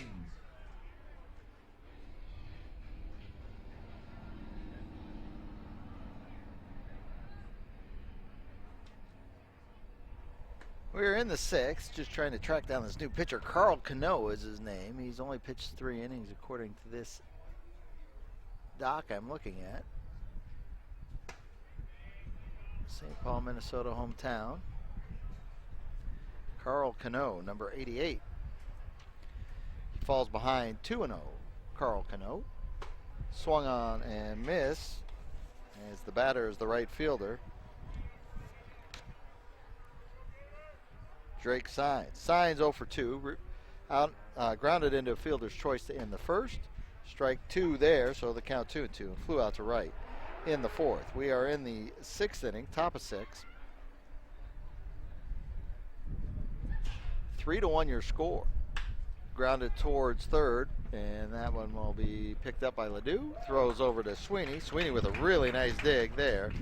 5-3 on the out, and the first out is recorded. That'll bring up Reed Conley. Conley 0 for 2. Strikes out his last time. He popped out in foul territory his first time, 0 for 2. Conley had a nice first game in their win against Blaine to advance to this game. Couple hits and an RBI. quiet so far today. Cano fires a fastball that Conley makes contact with, but fouls it straight back. Spectacular afternoon here in Miesville. Fastball, slider, sorry, in for a strike. That was a slider in, 0-2. Carl Cano facing Reed Conley. Conley not all that happy. He slows down Cano, who was in a rhythm. 0-2 pitch on the way. Grounded towards second. Sprout's going to get down on a knee, make the play, and it's 2 up, 2 down for Carl Cano. Don't you know? Coming to the plate next for the Champlin Park LoGators, the shortstop, number 5, Bryce. Bryce Nelson comes to the plate. He had an infield single the last time up. He is 1 for 2. The big blast, a 2-run home run in the 3rd inning. First pitch misses outside, ball 1. Rochester waits in the wings tomorrow. Low, ball 2. Tomorrow night at Dundas. All day baseball in Dundas tomorrow. 4 games. 2 quarterfinals for Class C, then the semifinal game, and then the championship game of Class B. This one's up in the air. That one's going to float foul.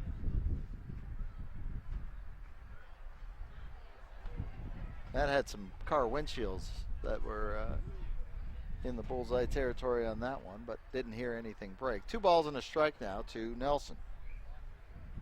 It's a great foul ball park. You got a cemetery, you got a highway.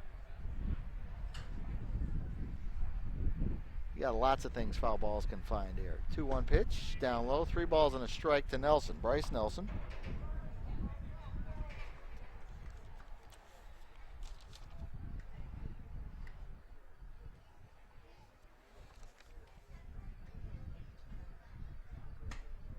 Concordia St. Paul baseball player, and Nelson gets the walk with 2 outs. And that will bring up Koenig, who's playing for Bruns. To the LoGators, the 3rd baseman, number 16, John Koenig. Koenig came in. Bruns, their 3rd baseman, the veteran 16-year, he landed a little funny fielding and throwing from 3rd to 2nd on a force out. First strike in for Carl Cano. More pitchers stretching down in the bullpen area. Be interesting to see how much further Whalen will go for this Champlin Park team. Pitch outside, Morris snags it, and the count is 1-1. We're in the top of the 6th inning here in Miesville. Baseball in Faribault and Dundas tonight as well, or this afternoon. Everything wrapping up relatively early as compared to midnight, where we've seen it here in Miesville, and last week with the 21-inning game in Dundas. Pitch high, they're going to throw down to second. Do they get it? Ball is loose, so the stolen base by Nelson. He's in scoring position now.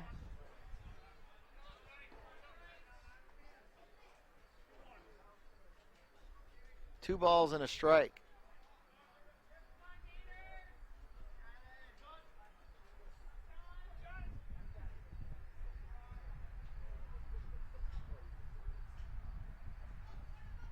Runner at second for Koenig.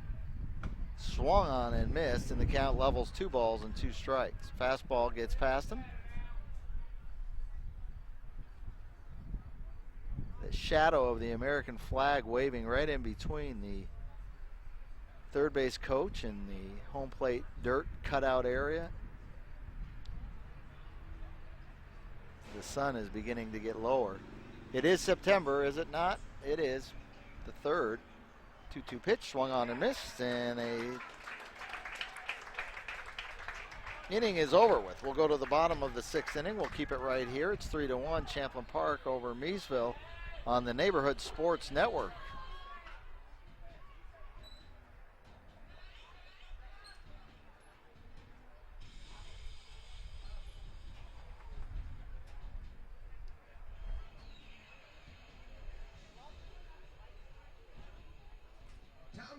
with the Twins is September 10th when they take on Cleveland. To join in the celebration at Target Field, go to twinsbaseball.com/townball.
Bottom of the sixth, left fielder, number 4, Matt Vanderbosch.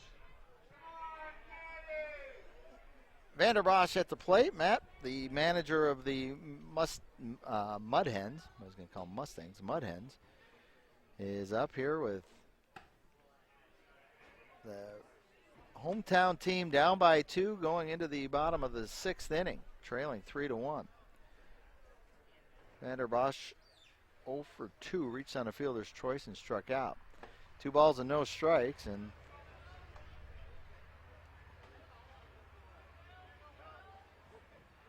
Whalen all day long is falling behind batters, and he's now down 3-0. 6 walks already on the day, and he's staring right down the face of walk number 7. And this is the 7, 8, 9 hitters. It'll be Vanderbosch, Sprout, and Gam due up. 3 balls, no strikes.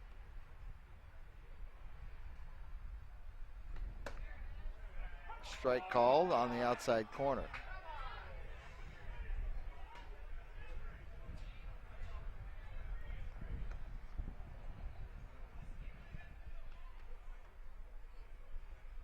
Shadows creeping in, you see in left field from the trees that are just beyond the fence. 3-1 pitch misses way outside.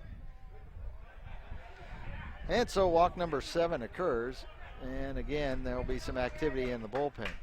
Batting next for the Miesville Mudhens, second baseman number 22, Brian Sprout. Come on, Brian Sprout comes up. He reached on a fielder's choice and grounded out, 0 for 2. And he is facing the lefty, and Ethan Mackey taps gloves with the pitcher, gives encouragement as this thing he's teetering on the edge with a 3-1 lead when you keep putting runners on base. 1 runner on, nobody out. Runner on first. First pitch to Sprout, fouled straight back and into the cemetery.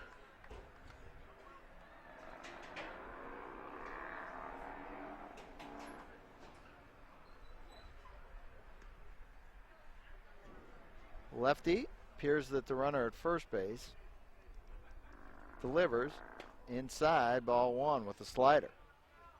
1 ball, 1 strike. It was the bottom of the order that produced the run in the 2nd inning. Here we are in the 6th.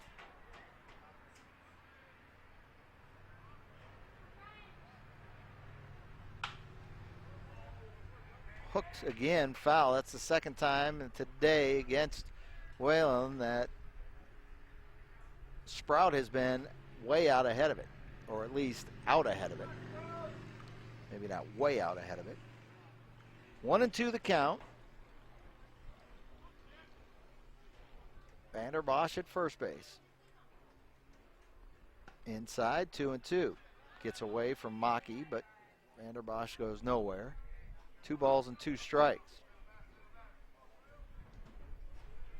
He's missing with the slider inside. He's missing. tendency was to miss outside with the fastball, but he's come in with a couple sliders that he's missed just inside on. 2 balls, 2 strikes. Nobody out, pitch on the way, and this one again inside, and Vanderbosch is going to head towards second base. So, runner in scoring position. Pass ball gets him to second. That one hit the glove. 3 balls and 2 strikes. Will a walk be the end of the day for Whalen? Be walk number 8 if it is. 3-2 the count. Runner at scoring position. Checks and goes. 3-2 pitch, grounded foul. Just foul, wide of third.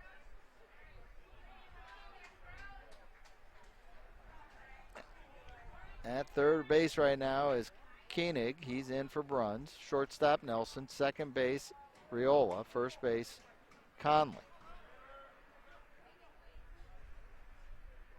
Everybody's playing normal space, normal depth. 3-2 pitch again.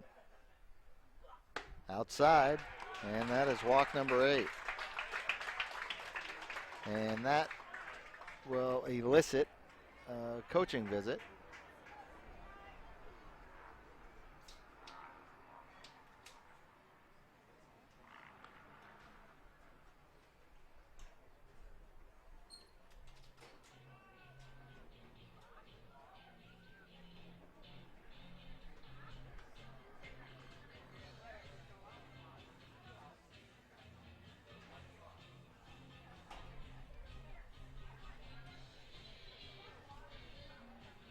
And that's it for Will Whalen. We're going to take a break here. We're going to step out, and we'll let you know who the new pitcher is when we come back on NSPN.TV. 3-1 is your score. Join our team while supporting yours. The all-new Neighborhood Sports Network, NSPN.TV, is looking for camera operators and broadcasters for our live game streams. The atmosphere of sporting events can't be beat. Be a part of the action with flexible scheduling and guaranteed game rate pay. If you're a student or adult looking for an opening into the world of sports media, or to just make a little extra cash, send us an email at jobs@nspn.tv. Welcome to the neighborhood. Especially against that part of that one.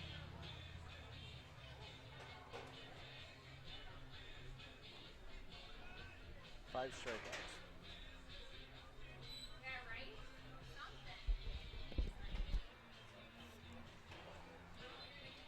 You have a number?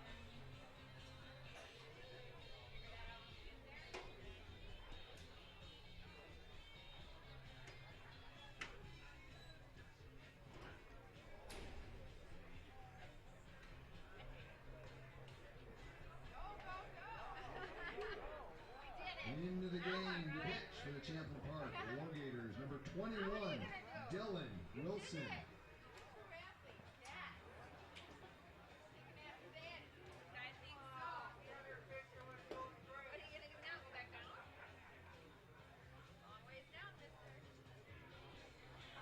So the unofficial line on Will Whalen, the young kid from Centennial, is 6+ innings pitched, 3 hits.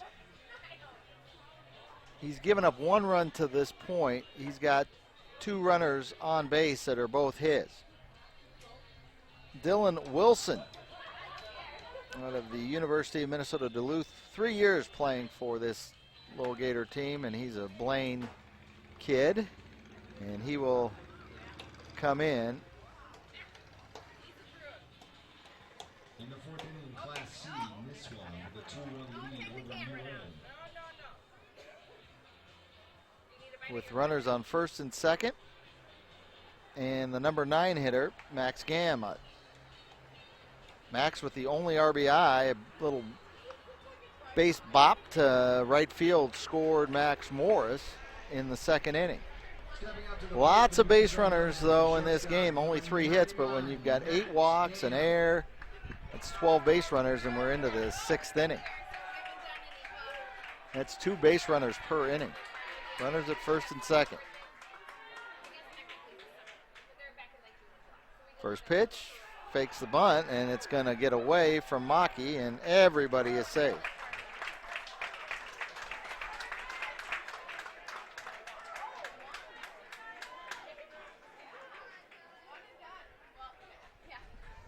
So everybody advancing with runners, and with the runner at second, Sprout's going to come out of the game. In to run at second base for the Miesville Mudhens, number 8, Josh Hawksford. Josh Hawksford is into the game to run.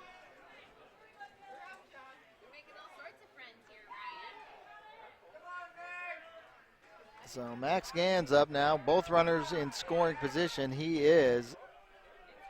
Those are the tying runs.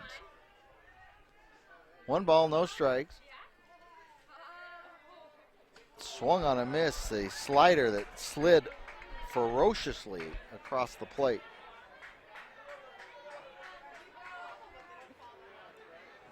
Catcher, not sure if that was the pitch he had called for.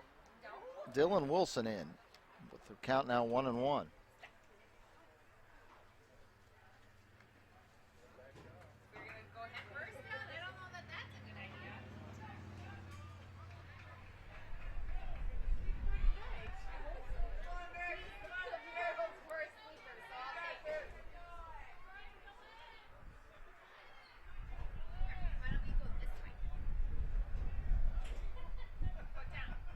Swung on and missed.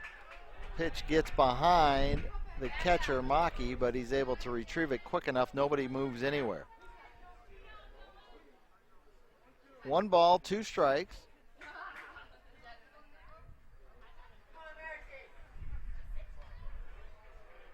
Nobody out. Max Gann at the plate, the shortstop for Miesville. RBI single and a strikeout so far. Low 1-2. Wilson spins it. He likes to throw what looks to be a pretty hard slider. Another pitcher warming up for Champlin Park.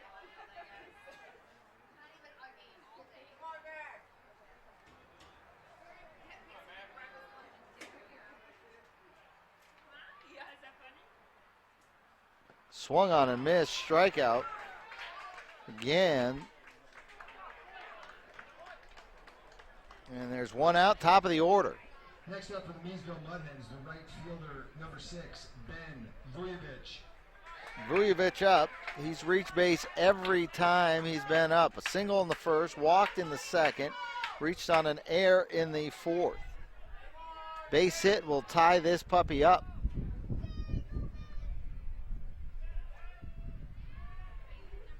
One down here in the 6th.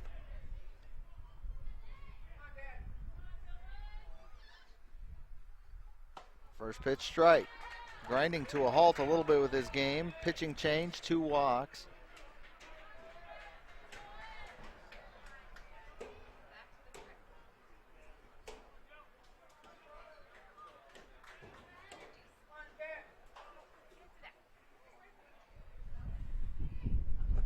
Pitch inside, 1 ball, 1 strike. At third base, Matt Vanderbosch. Pinch runner at second base.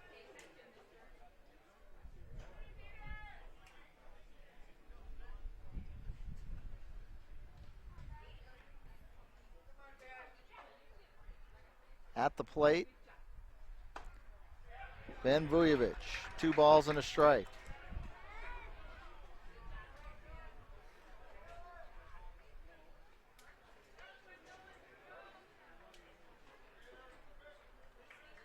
The pitcher, Wilson, just into the game. Dylan Wilson. Misses outside, 3 balls and a strike. 8 walks in the game so far through 6 1/3 innings for the LoGators.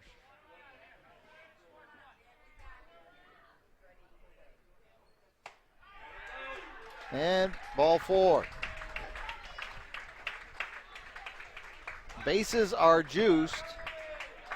And Joey Werner is up. The center fielder, number 98, Joey Werner. Werner homered in the first game today that Miesville played. And he comes up with the bases loaded. 1 out. Go-ahead run is now at first base. 9 bases on balls. Big curveball. Strike one.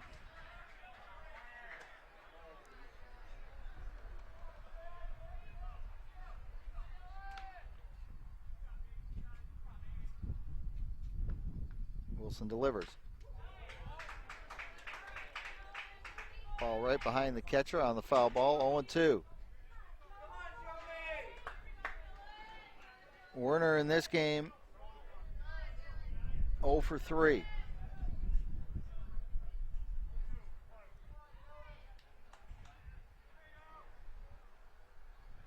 One out, 3 on. Lifted, base hit, center field. That will score Vanderbosch. They'll hold the runners station to station. The throw out came all the way home. Nobody could go anywhere. So Werner with an RBI single. And it is 3-2.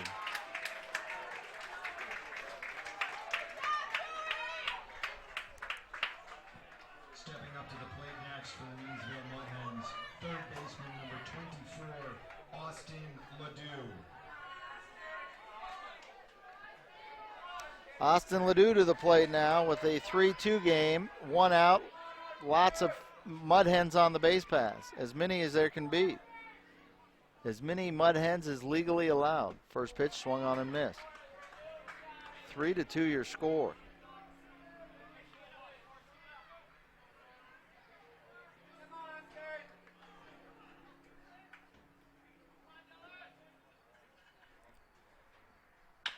Chop towards third. Will they come home? Now they do.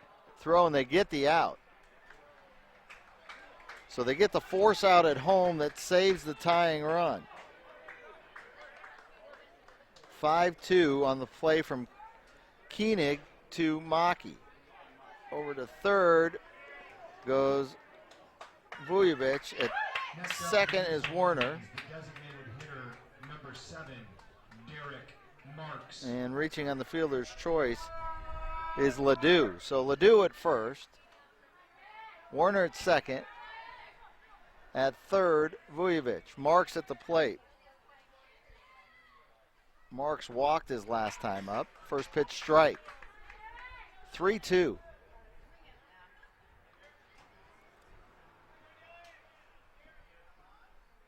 Dylan Wilson, charged with coming in here in a tough spot.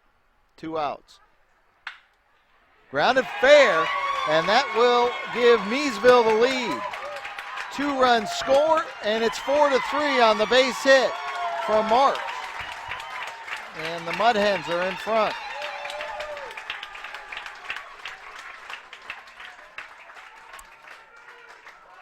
Going to third is Ledoux, scoring.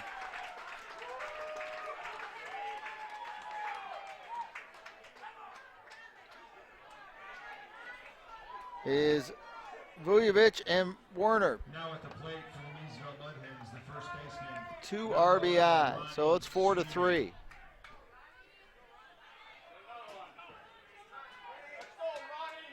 Sweeney at the plate. You walk 9 and commit an error, and you play with fire. It's going to burn you.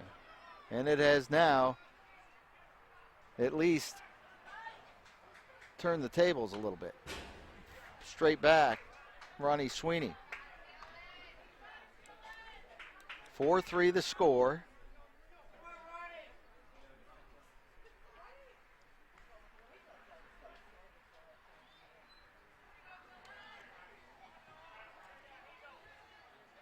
Walk to start the inning to both Vanderbosch and Sprout.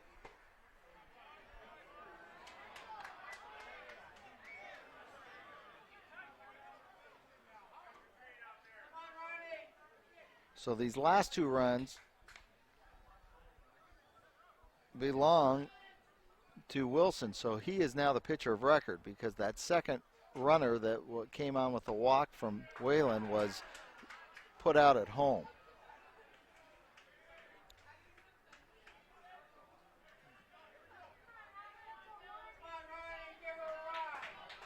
Two balls and a strike.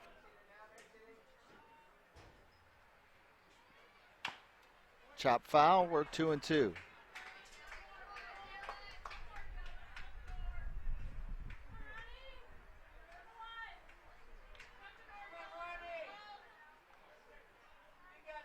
Runner at third, runner at first. Ledoux's at third. Marks is at first. Sweeney at the plate. 2-2 pitch, down low, full count.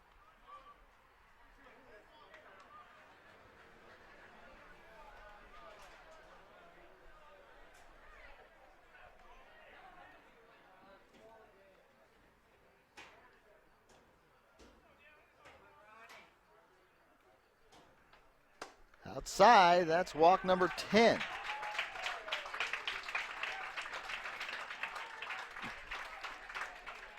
Four walks in the inning. 10 walks in the game.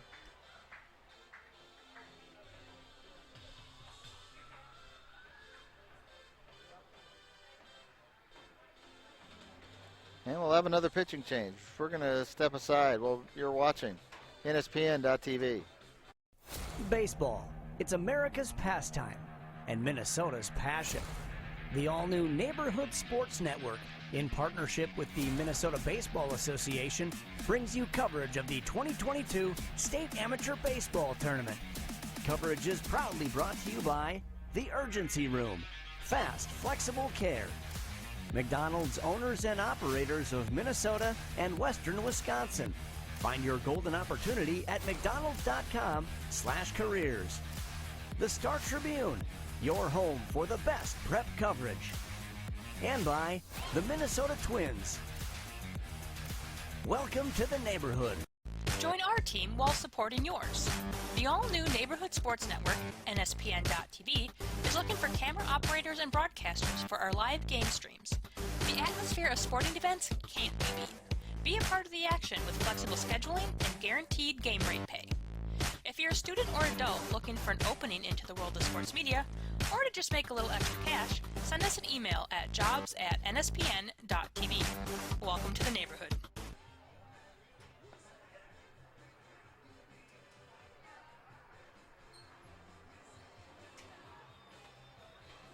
New pitcher in for the Champlin Park LoGators. 4-3 is your score. Bases are loaded.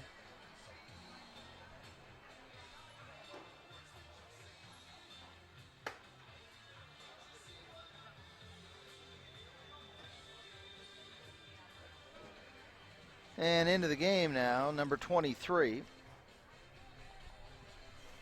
On the mound now for Champlin Park, number 23, Jack Herring. Jack Herring is the name. He is the third pitcher. Now batting for the Miesville Mudhens, catcher number 2, Max Morris. So just 2/3 of an inning for Dylan Wilson. He's given up 2, and he's got 3 runners are his responsibility. Herring's first pitch misses. Ball 1.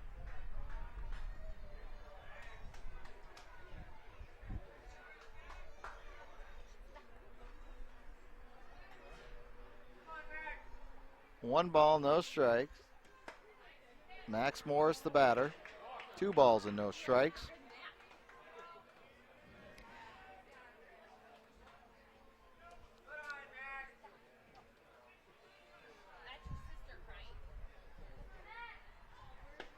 In for a strike, 2 balls and a strike. 10 bases on balls.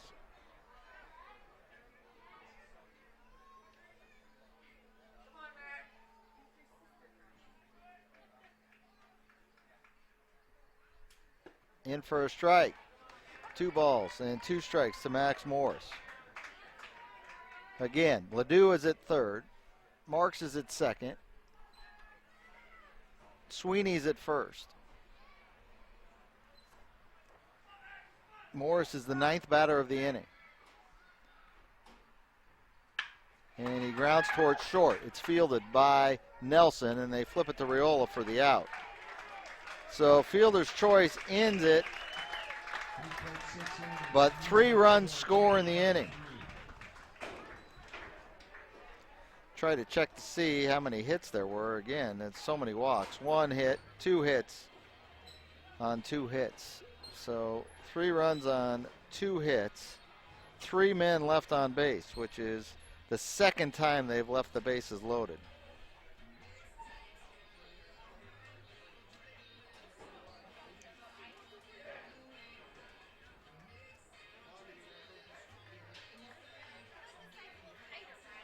through 6 innings, 11 runners left on base for Miesville. So the struggles of giving free passes, you would think could have led to 8, 9 runs when you give up that many walks, but it hasn't, only 4. So 4-3, we go to the 7th. And Kirk Cano will pitch again.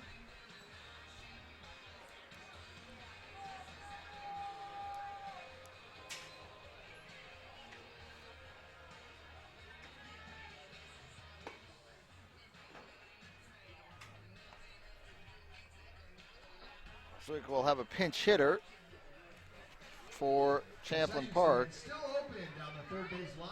Get a nice cold beer or some ballpark chow right now.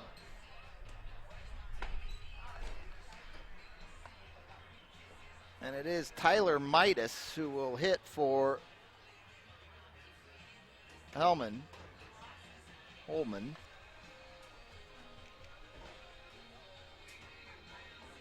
I'm sorry. Midas. My scorecard is all a mess with all the bases on balls. 7th inning. Now batting for Champlin Park. Pitch hitter number 2, Tyler Midas. Midas comes to the plate here in the top of the 7th inning. First pitch outside, ball 1.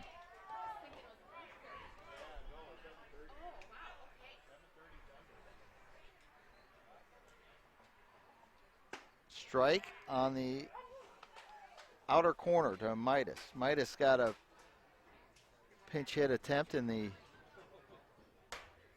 game against Blaine here in the 7th. That was a long 6th inning.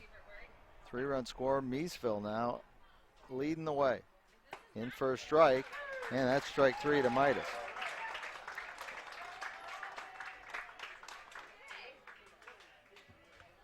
Next up at the plate. Riola's going to come to the plate. 0 for 3 in the game. Riola.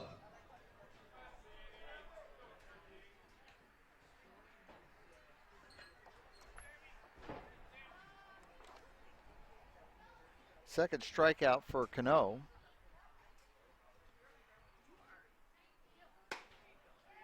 Pitch misses outside to Riola. He grounded to second. Flew out to center, grounded to short. Good play by Gann as he had to come up firing to get the speedy Riola out. Strike to even the count. 1 ball, 1 strike. 4-3 is your score. We're in the top of the 7th.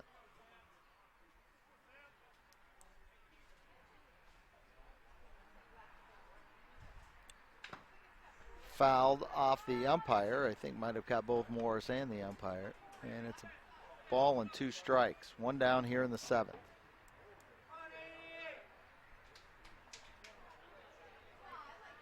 Champlin Park has rolled this over to the top of the order.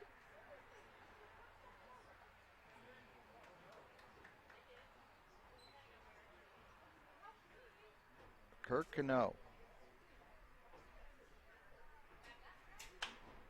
Popped straight up. That one in play. That should be an infielder that has it. And Morris, again, not understanding how a third baseman, first baseman isn't seeing that pitch. And that's a base hit. It's a pop-up. Base hit single. Coming to the plate for the Champlin Park LoGators, center fielder number 11, Jack Ruhr. Pooter up. He reached the last 2 times, doubled his last time up. He's also scored on the home run by Maki. Swung and missed, and the runner goes down to second. So now with 1 out, the tying run is moved to second.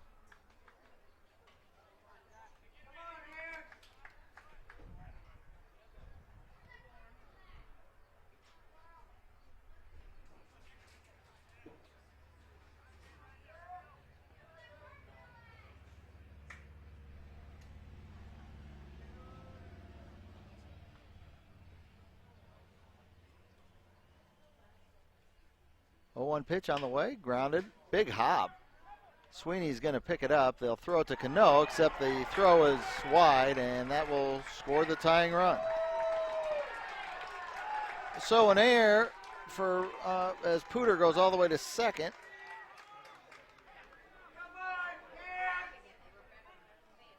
And Rayola's tied the game 4-4. So they gave up the lead, but not for long. Batting now for Champlin Park, catcher number 44, Ethan Maki. One out, and Maki at the plate. He's homered, 2-run homer in the third inning. He comes up with a go-ahead run now at second base. One down.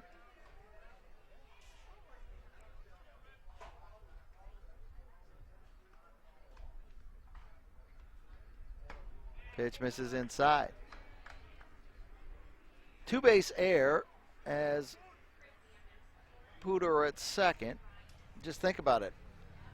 Catch the pop-up in the infield and make that play, and you're out of the inning. Instead, this game is now tied up 4-4. And the pitch is outside. Pooter is safe at third.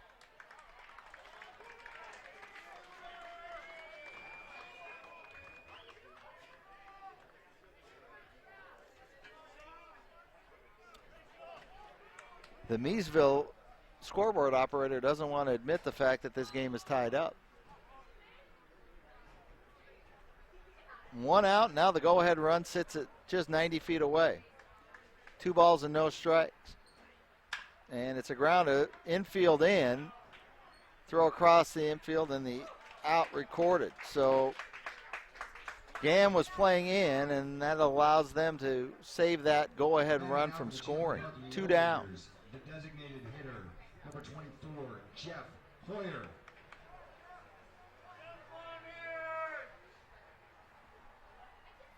Hoyer at the plate. He's 1 for 3.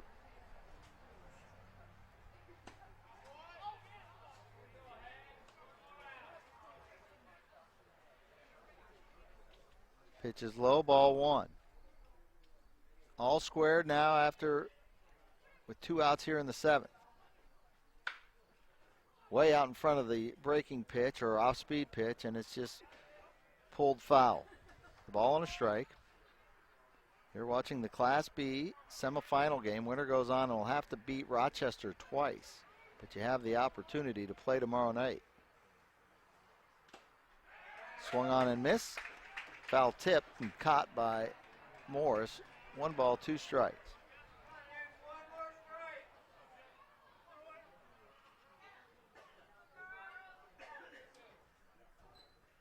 Pitch high, and the count levels. 2 balls and 2 strikes. Morris has to reach up to snag it. Your runner at third is Pooter. He's already scored 1 time. Up high, 3-2. Derek Sines is next up. He's 0 for 3 on the game.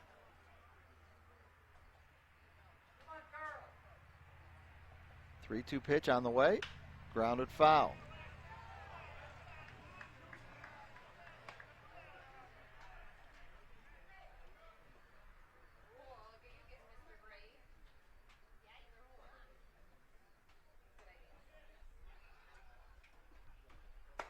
And there's another walk.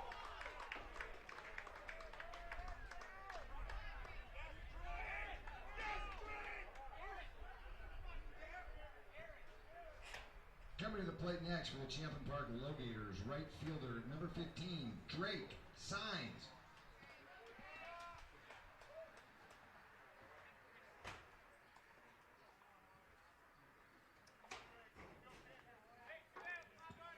Courtesy runner for the designated hitter. Erlob will run for him, first and third. 2 outs. Sines is up, 0 for 3. 2 runners on.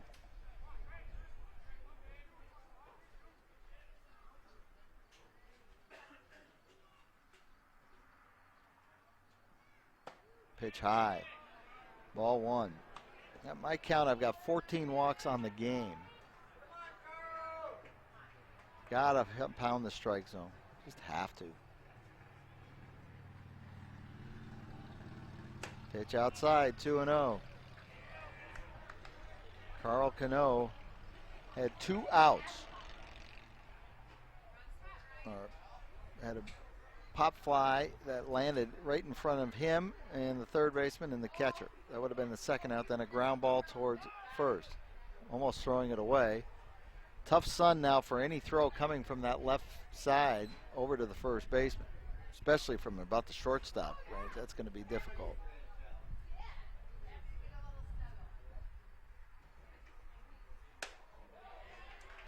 And he went around 2-1.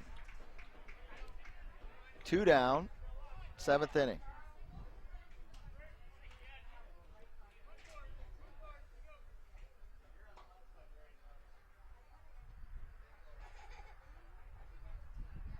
Runners at the corners, pitch inside, 3-1. On deck, Reed Conley, 0 for 3, but he can do some damage. Game tied 4-4.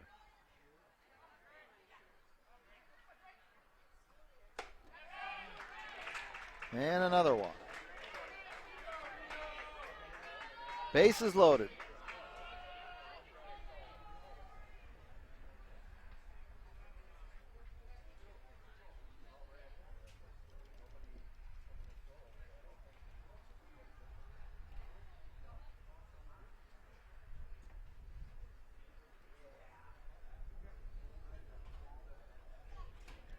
The visit at the mound, but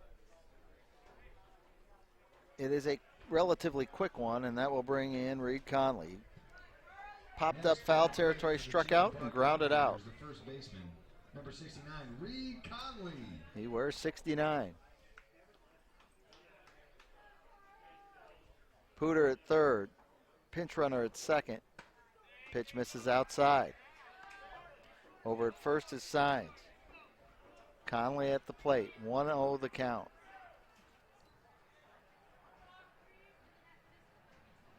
And it's hit hard, and for a base hit.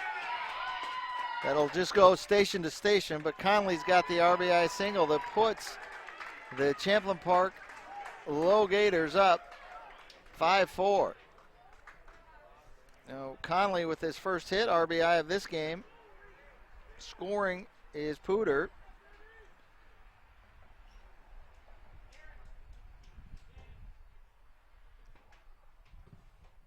And it is 5-4. But based on what we've seen, far from over. Far from over.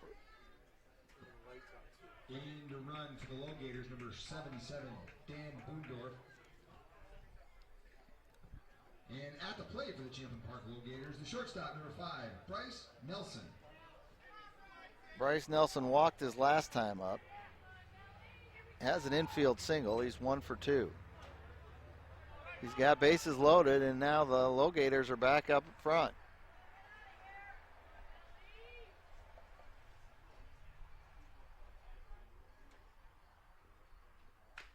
Fouled straight back. Taking a hack right away. We're in the 7th. Top of the 7th, I'm sorry.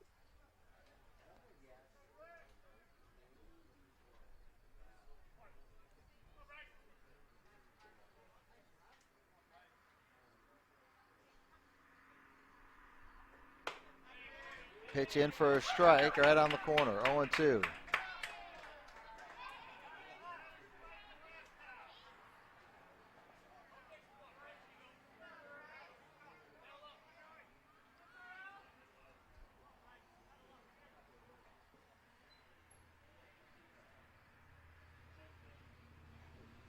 And a strikeout. So that ends the inning. 2 runs scored. 3 runners left on base. 5 runs on 6 hits, 1 error. 4 runs on 5 hits, 2 errors. We go to the 7th inning stretch. We'll be back after this on NSPN.TV.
leading off the bottom of the 7th inning for the Miesville Mudhens, left fielder number 4, Matt Vanderbosch.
Now batting number 8, Josh Hawksford.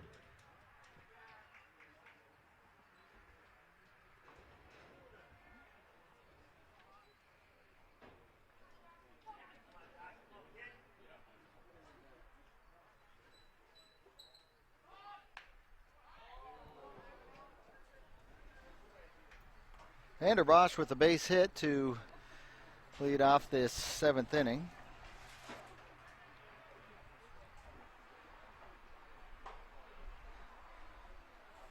And into the game, who replaced Sprout at second base, is number 8, Josh Hawksford, Woodbury High School and Winona State player. Bottom of the 7th, nobody out, and he goes to bunt. Second attempt, foul.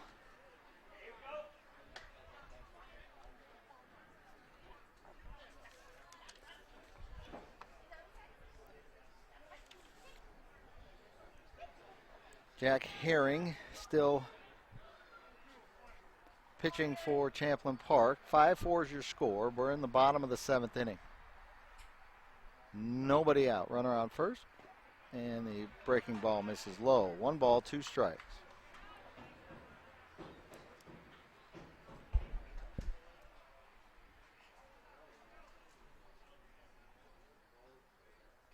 Oxford now playing second base for Sprout. In for strike 3 on the breaking pitch.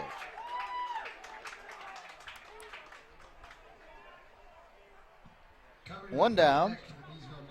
Shortstop number 99, Max Gam. Max Gam up. He is 1 for 3 with an RBI. He struck out his last 2 times. Vanderbosch at first. 1 down. Pitch low. Ball 1.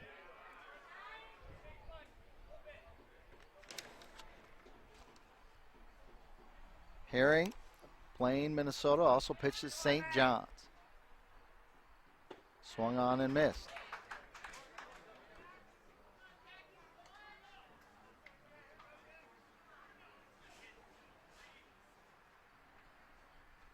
Ball and a strike. Miesville scored 3 in the 6th. That's a strike again at the knees. 1 in the 2nd, 3 in the 6th. Aided by 4 walks and an error in that inning.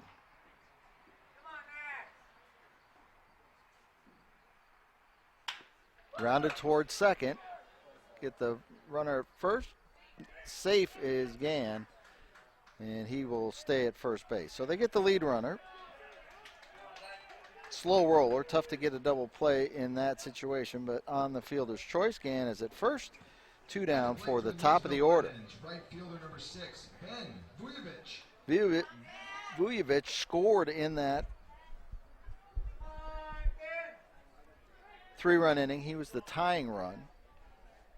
And they scored on the base hit by Derek Marks.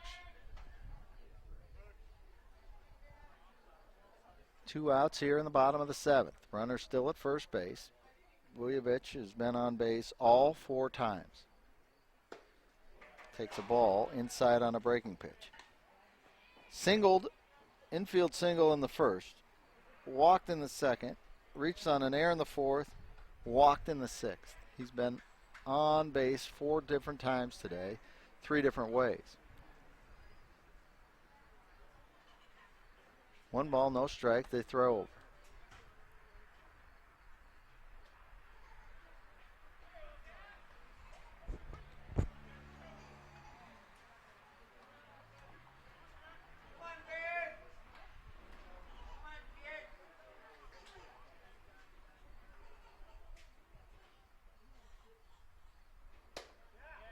Pitch in for a strike, ball and a strike.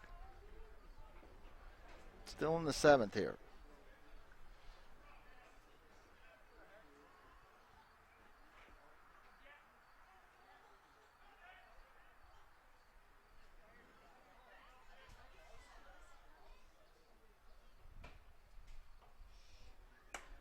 Outside corner, just off of it. 2 balls and a strike.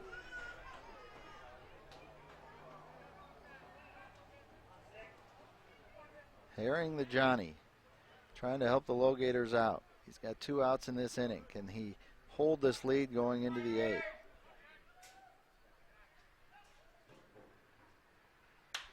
Slash towards left field. That'll go foul, though. 2 balls, 2 strikes.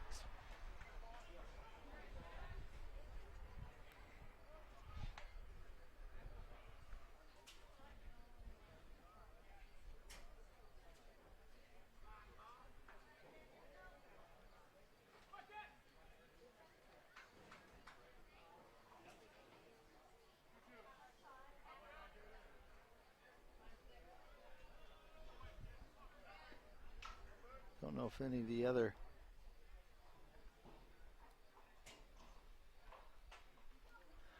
games are still going on. Swung on and missed, and a strikeout of Vujovic, and we'll go to the 8th. They don't score, and so Champlin Park continues to lead. 8th inning coming up on NSPN.TV. Chad and Andy with you here at the ballpark. We'll be back.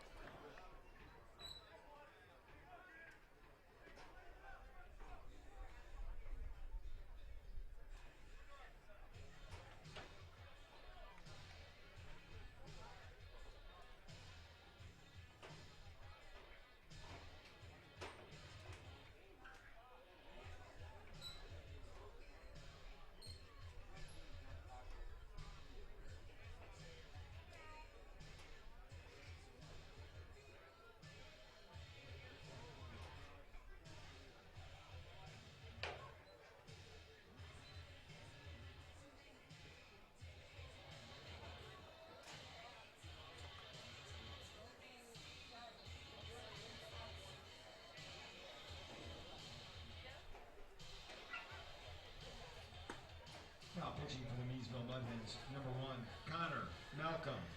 Well, the St. Patrick Irish just hit a 2-run homer in the 9th inning with 2 outs in the 9th to win it. The Irish move on to the round of 8, beating Avon. So Avon had walked off a team, had found ways to win it, but St. Patrick comes back with 2 in the 9th on a 2-run homer. And they move on. Let's watch that on NSPN.TV. St. Patrick playing tomorrow. We're in the 8th here. Nisswa and New Ulm tied at 2 in the 7th.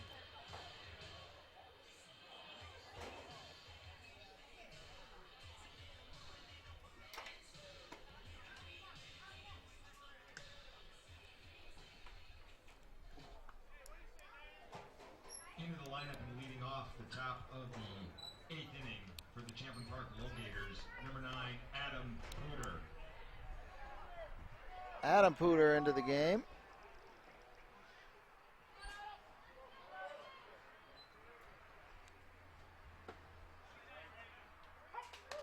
Hitting in the 8th spot, which was originally held by Ryan Bruns, John Koenig.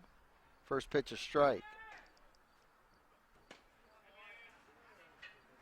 And a pitching change for Miesville as well, number 1. Connor Malcolm from Woodbury, Bethel University. Eastridge athlete, swung on and missed. Count 1-2 here in the 8th. So Malcolm into the game as the 4th pitcher for Miesville. Malcolm wears number 1. 2 balls, 2 strikes in the 8th. The LoGators lead it 5-4. Bringing up the 8, 9, and 1 hitters. Pitch misses, 3-2.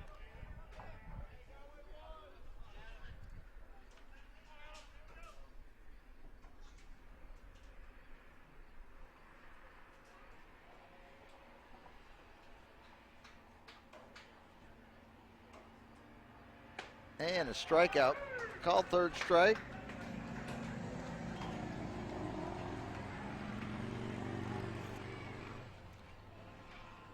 So Carl Cano goes 2 innings. 3 innings from Shannon Champlin Park LoGators, number 3. Left fielder Derek Ahern, and then Connor Smith, Carl Cano, and now Connor Malk. First pitch, swing, strike. Here we are in the 8th.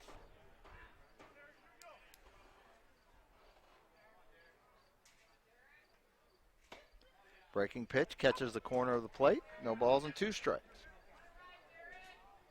This is Derek Hellman again as he re-enters.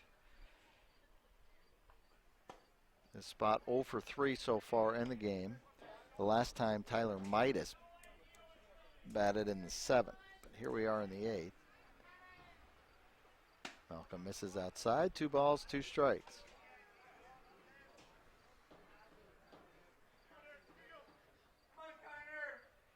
Connor Malcolm sets and delivers. 2-2 pitch, misses. 3 balls and 2 strikes. So again, deep counts. Lots of pitches thrown in this one. Sun setting here in the 8th. And a walk. Base on balls, and that brings back the top of the order, Sam Riola. 5-4 your score here in the 8th. I believe that's 15 now. I've lost track, but 15 is the count on base on balls in this game total. Free pass Saturday. Everybody gets in with a free pass. When you think about that, add that to the total, number of hits. You have and errors, you've got 30 people that have reached base. Line drive base hit. That might get to the gap for Riola. It does get past the center fielder Werner, so that will score the run. And heading on to third is Riola. He's safe. So Sam Riola makes it 6-4.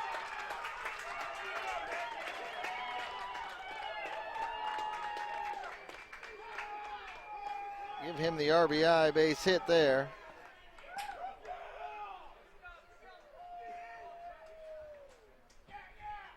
Stepping up to the plate for the LoGators, center fielder number 11, Jack Ruhr.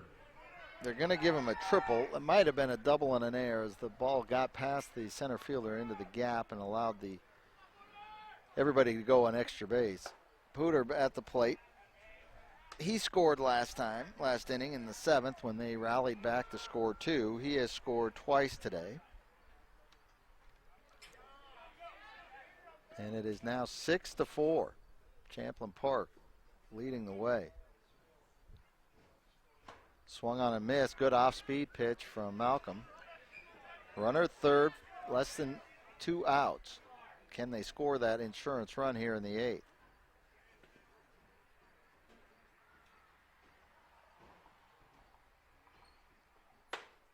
Pitch inside, 1 ball, 2 strikes.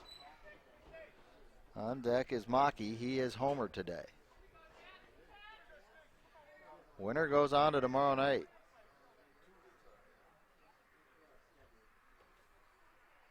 Swung on and missed, and a strikeout. Jack Ruhr. So 2 down.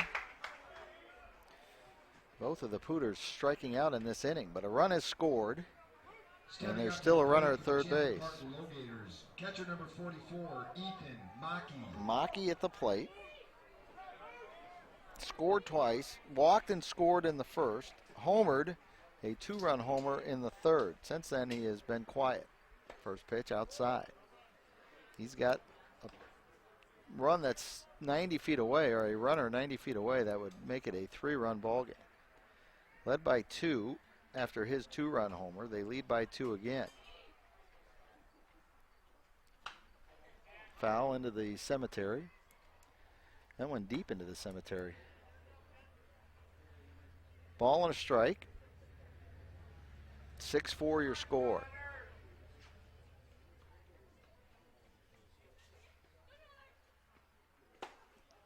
Swung on and missed. 1 ball, 2 strikes. In the next inning, it'll be 2, 3, and 4 batting for Miesville.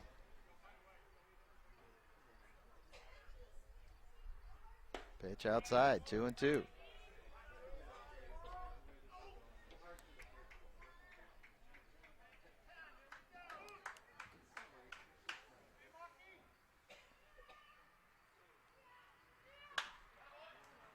Popped into foul territory. That will get out of play. Still kindly bring those foul balls to the concession stand to claim your prize. Concession stand is open. 2 balls, 2 strikes, 2 outs. As my guy Vin would say, deuces are wild. 2 runners, or a runner on third. 2-run lead. Just misses off the plate. 3 balls and 2 strikes.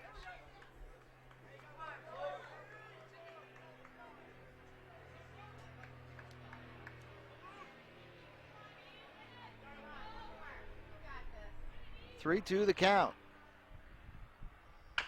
Chop towards third. Ladou's going to have to make a good throw, and he can't get it done.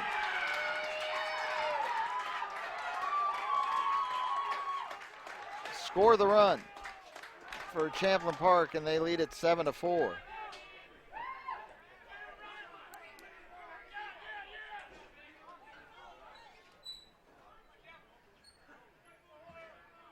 Give it a hit. Champlin Park LoGators, the designated hitter, number 24, Jack Ruhr. Rioli scores. And a third RBI for Maki. 7-4. They've scored 2 in the third, 2 in the 7th, 2 in the 8th. And another base hit. And they're just going to hold the runner. I think Maki held himself. Hoyer scores, or singles, to center field, and it's runners at first and second for Signs. The Champlin Park LoGators, right fielder, number 15, Drake Signs. Signs walked last time up, part of a long 7th inning. Now we're in the 8th. Added 2 more runs.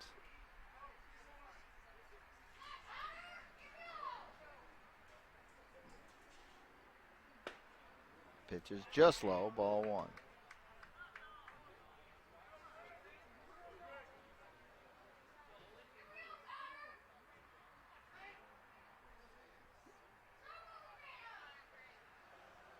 Swung on and missed on a good pitch on the outer half, 1-1. Runners at first and second again. 2 down.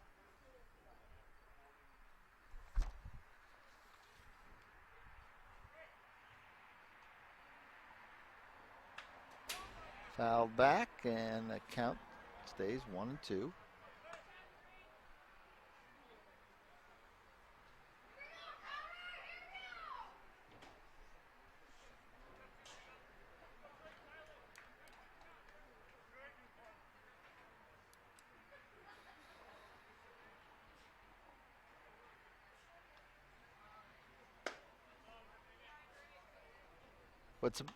What I think is remarkable about all the pitches that are thrown are just how many that have missed by 3 feet outside.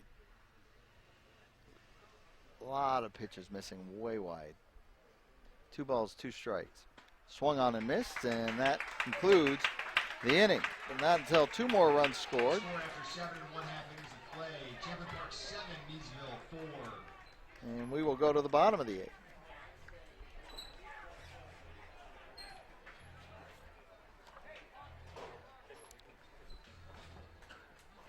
Two, 3, and 4 coming up for Miesville when we're back for the bottom of the 8th. It's 7-4. The LoGators trying to advance on.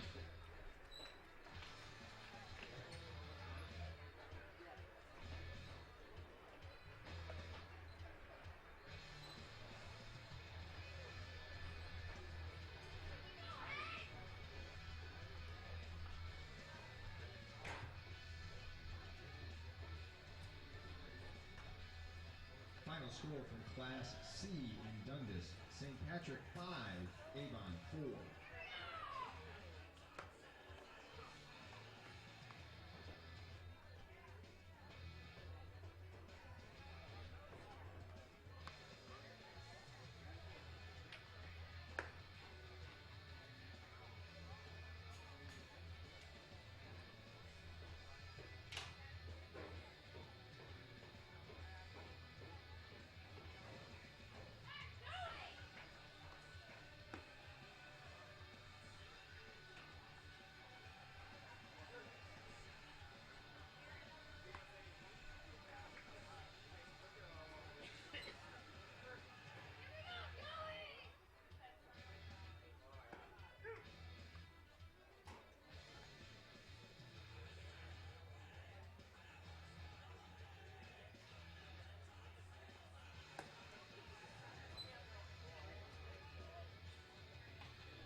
We are here in the bottom of the 8th in Miesville. The Mudhens down by 3.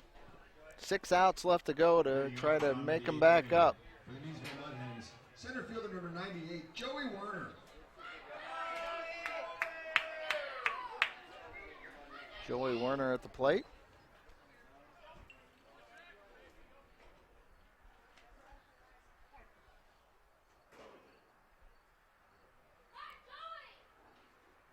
First pitch in for a strike.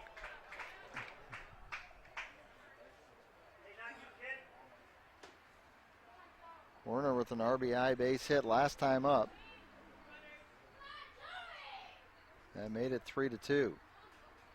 Next pitch, fastball just off the plate. 1 ball and 1 strike. Sun is setting and the temperature is dropping. You can feel it.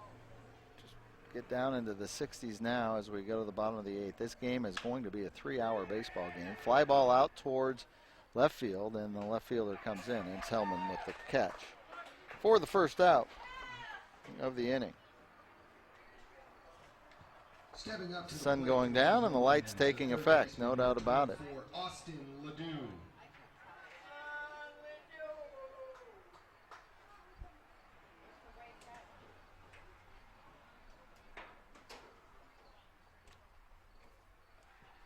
Ledoux at the plate.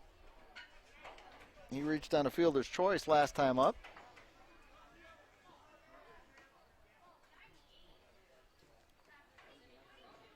One down in the inning, and the 1-0 pitch is hit hard to left. That one has a great chance to get out, and it is gone. Home run.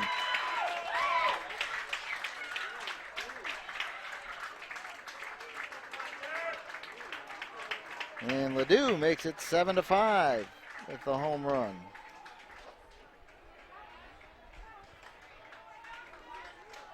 One out in the 8th.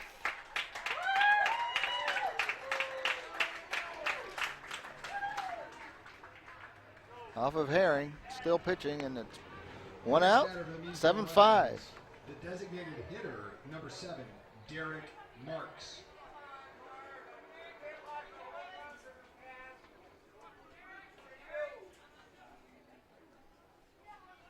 Derek Marks had a 2-run single last time up that put Miesville ahead temporarily, 4-3. Strike, first pitch, strike 1. They're resetting the board just as I looked over. Herring, the St. John Johnny, gets a ground ball towards third, fielded, and it will be an error, I would guess, but another runner reaches. Cooter playing third base, I believe. And that was the second error. So the tying run has reached the plate. The first baseman, number 11, Ronnie Sweeney to the plate. 9 hits for Champlin Park, 7 for Miesville, 2 errors apiece, and more walks than we can count on my 2 hands together. First pitch ball, low. 1 out here in the 8th. Now the lead is 2.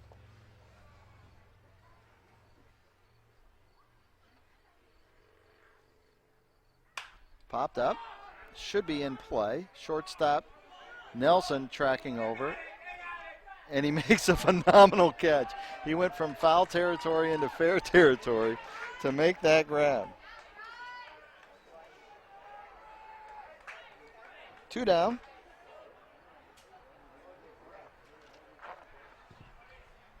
Now at the plate for the Miesville Mudhens, the catcher, number 2, Max Morris. And the tying run is now in the form of Max Morris here in the 8th inning. 3-hour baseball game tonight, heading towards, with all the walks, all the pitches being thrown. First pitch ball. And you can feel the temperature. Just in the last, I said it dropped 3 degrees. Now it's dropped another 3 degrees.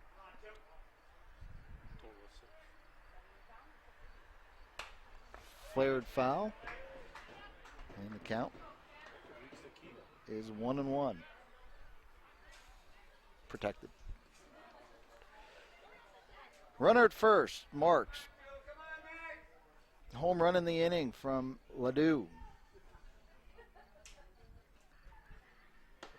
Curveball in, strike 2. 1 ball, 2 strikes, 2 outs.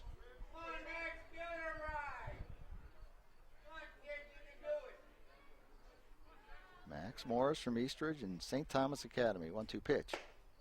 Misses low, 2-2. Moon up, sun down. Quarter moon. 2 balls and 2 strikes here in Miesville. Breaking pitch up high, 3-2.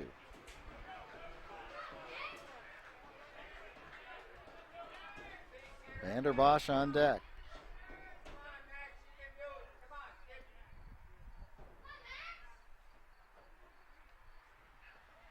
Hit hard and just ate up Cooter, the third baseman, and so a base hit for Morris. And the go-ahead run comes to the plate in Vanderbosch, the manager / left fielder. 2 down in the inning. Batting next for the Miesville Mudhens, the left fielder, number 4, Matt Vanderbosch.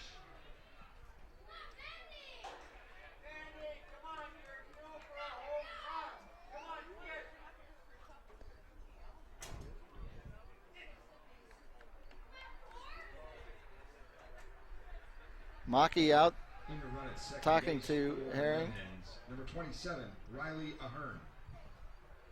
Riley Ahern will run for the designated hitter Marks. That run does not mean as much as the run at first base, although we're still in the 8th inning.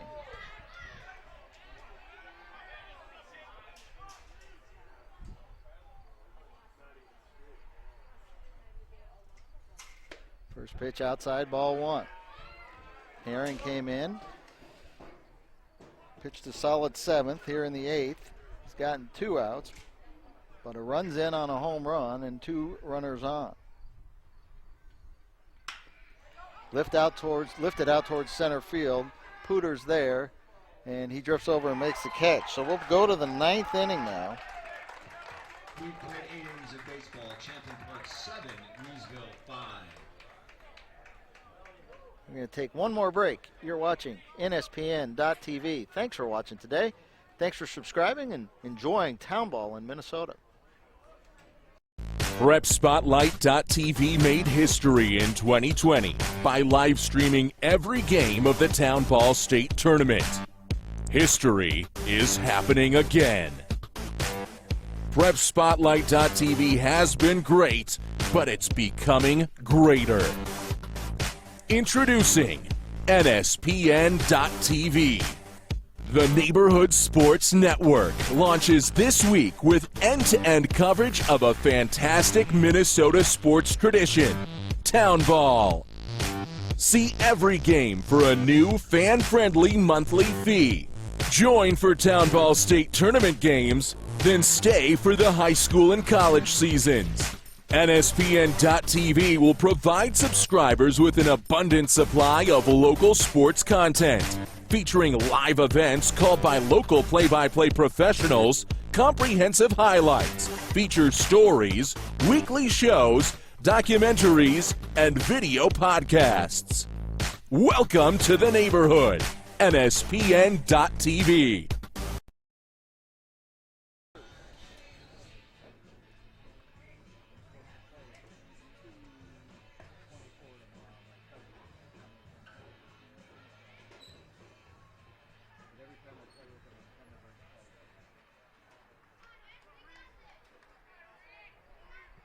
Leading off the top of the ninth inning for the Champlin Park LoGators. The first baseman. We are into the ninth here in Miesville.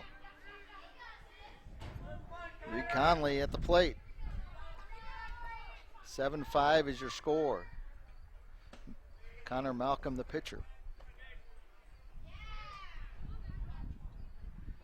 First pitch of ball. Get on the right side and figure out what Conley's done. He singled his last time up. RBI single that gave him the lead. 3-0 now to Conley. He's 1 for 4 with an RBI. Swung on a miss, loses his helmet. Champlin Park. The LoGators looking at a way to score a couple runs maybe. Add to the, and a walk. Start things off. 20 walks is not out of the question in this game. It's not out of the question. Stepping up to the plate. Bryce Nelson comes up. Champlin Park LoGators, number 5, the shortstop, Bryce Nelson. Nelson, 1 for 4. He's reached base twice. He also has a walk.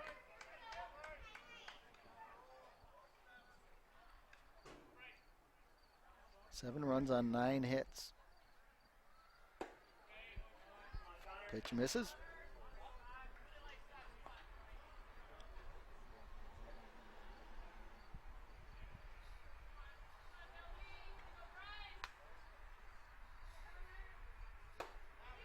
And misses again.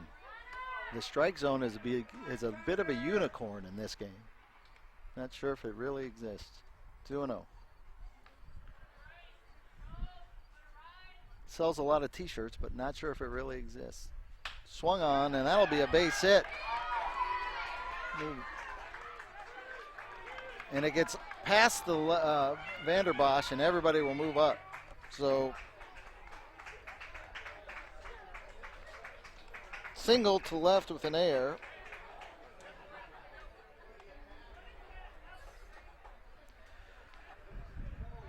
And runners at second and third. Now batting for Champlin Park, third baseman number 9, Adam Pooter. Adam Pooter up. He struck out last time he was up in the 8th to lead off the 8th. 3 errors on the game for Miesville. And he pops it straight up. That one will stay in play. Pitcher's going to take it. First baseman calls. Absolute adventure on every pop-up in the infield. First out of the inning. Runners at second and third. At the plate for Champlin Park, left fielder number 3, Derek Heldman. Derek Heldman to the plate. 2 runners on, 1 out. It's a 2-run lead for the team in, I say white and green, but it's more of a cream uniform. First pitch in for a strike from Connor Malcolm.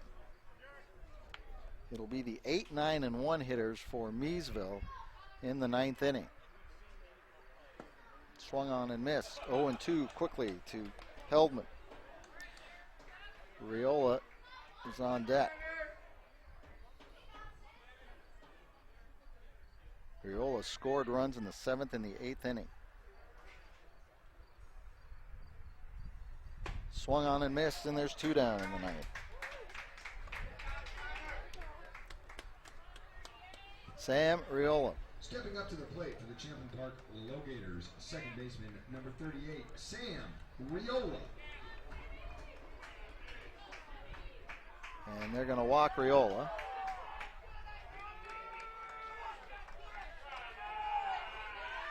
Which gets us to 17. An intentional walk issued to Riola. Now batting for Champlin Park, center fielder number 11, Jack Ruhr. So Jack Ruhr comes up. Struck out the last time he was up. Reached base 3 out of 5 times.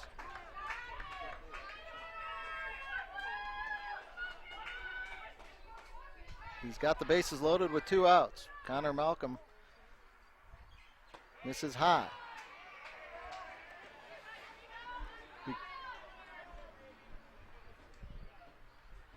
7-5 your score. Will it be that way going to the bottom of the 9th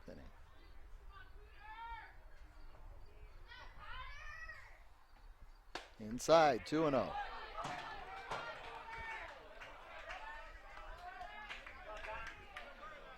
You can tell that the Miesville Mudhens, as they would say in our younger years, have their daubers down a little bit.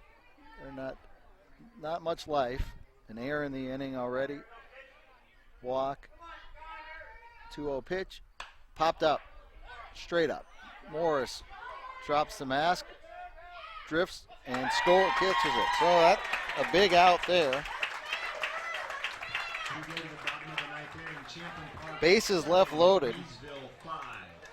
Someday I'm going to actually tally up this scorecard to see how many men were left on base. There probably were over 20 men left on base in this game as well. So we're going to go to the 8, 9, and 1 hitters. It'll be Hawksford leading off.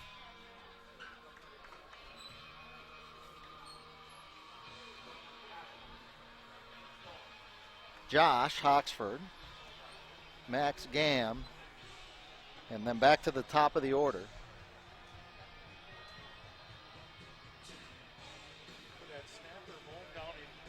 Herring is still pitching for Champlin Park.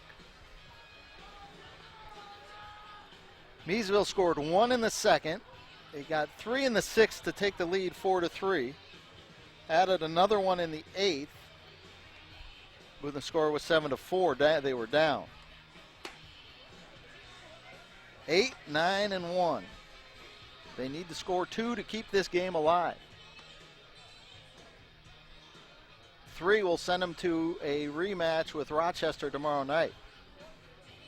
If not, it's going to be Rochester and Champlin Park.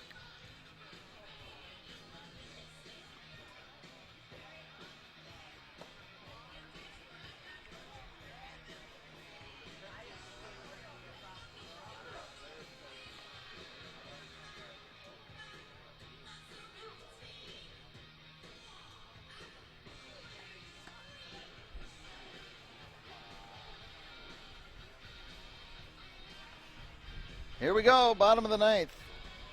Josh Hawksford.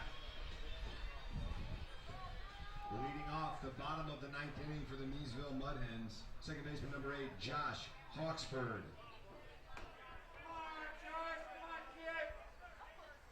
Hawksford hit in the 7th, struck out.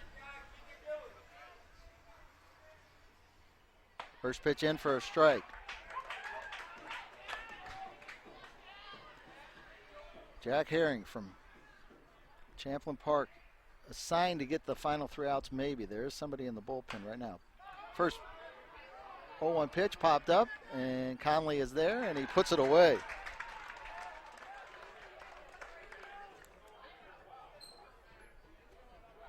One down, and that brings up Max Gann. Gann has an RBI. Shortstop number 99, Max Gann. And he reached on a fielder's choice his last time up. 7-5 your score, one down. Jack Herring with one out. Finds the strike zone. Strike one, swinging.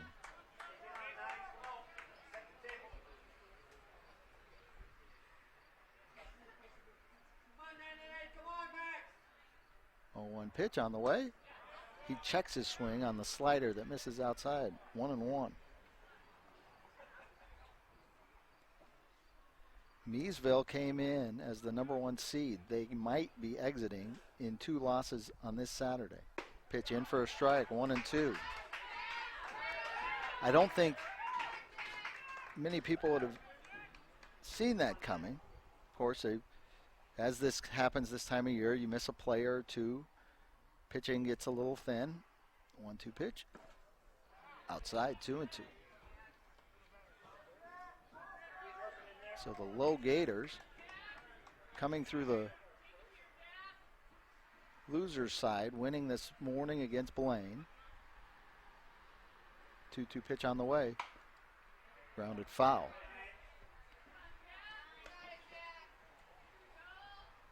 Shut out Blaine 4-0. Charlie Hutchinson with the outing there. Pitching supreme. They've come back today and figured out a way to lead 7-5. Max Gann stays alive. 2-2.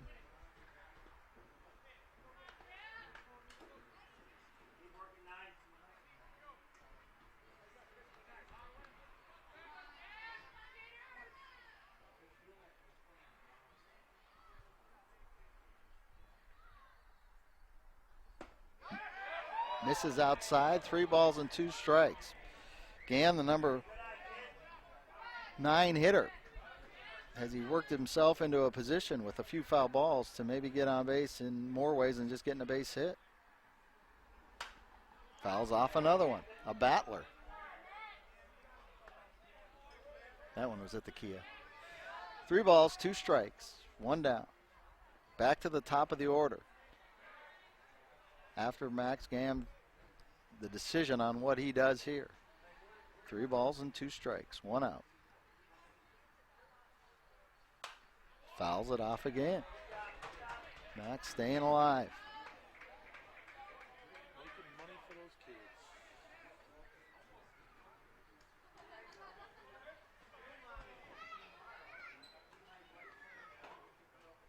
kids. 3-2 pitch. Popped up. He got the breaking ball in on his hands. Popped it up, and Nelson makes the catch. So Miesville is down to the final out of their season. Coming to the plate for the Miesville Mudhens, the right fielder number 6, Ben Vujevich.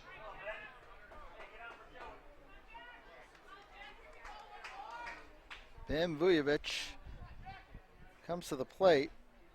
He reached the first 4 times he came up in this game. He struck out his last time in the 7th, now with 2 outs in the 9th. Jack Herring hits the strike zones. 0-1.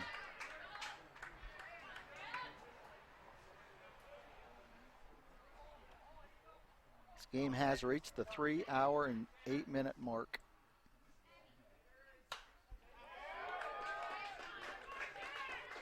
Into the bushes. Did not get to Highway 61. 0-2. No balls, 2 strikes. Vujevich down to the final strike of the Miesville season. Inside, 1-2.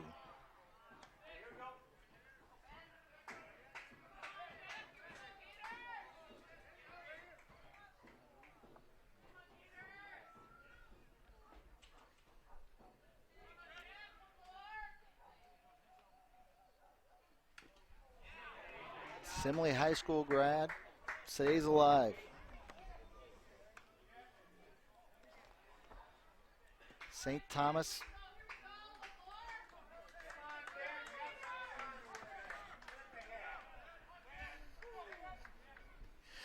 One ball, 2 strike, 2 outs. grounded towards first. Conley comes up with it, and that is it. And Champlin Park, the LoGators, have come in here to Miesville and ended the Mudhens season.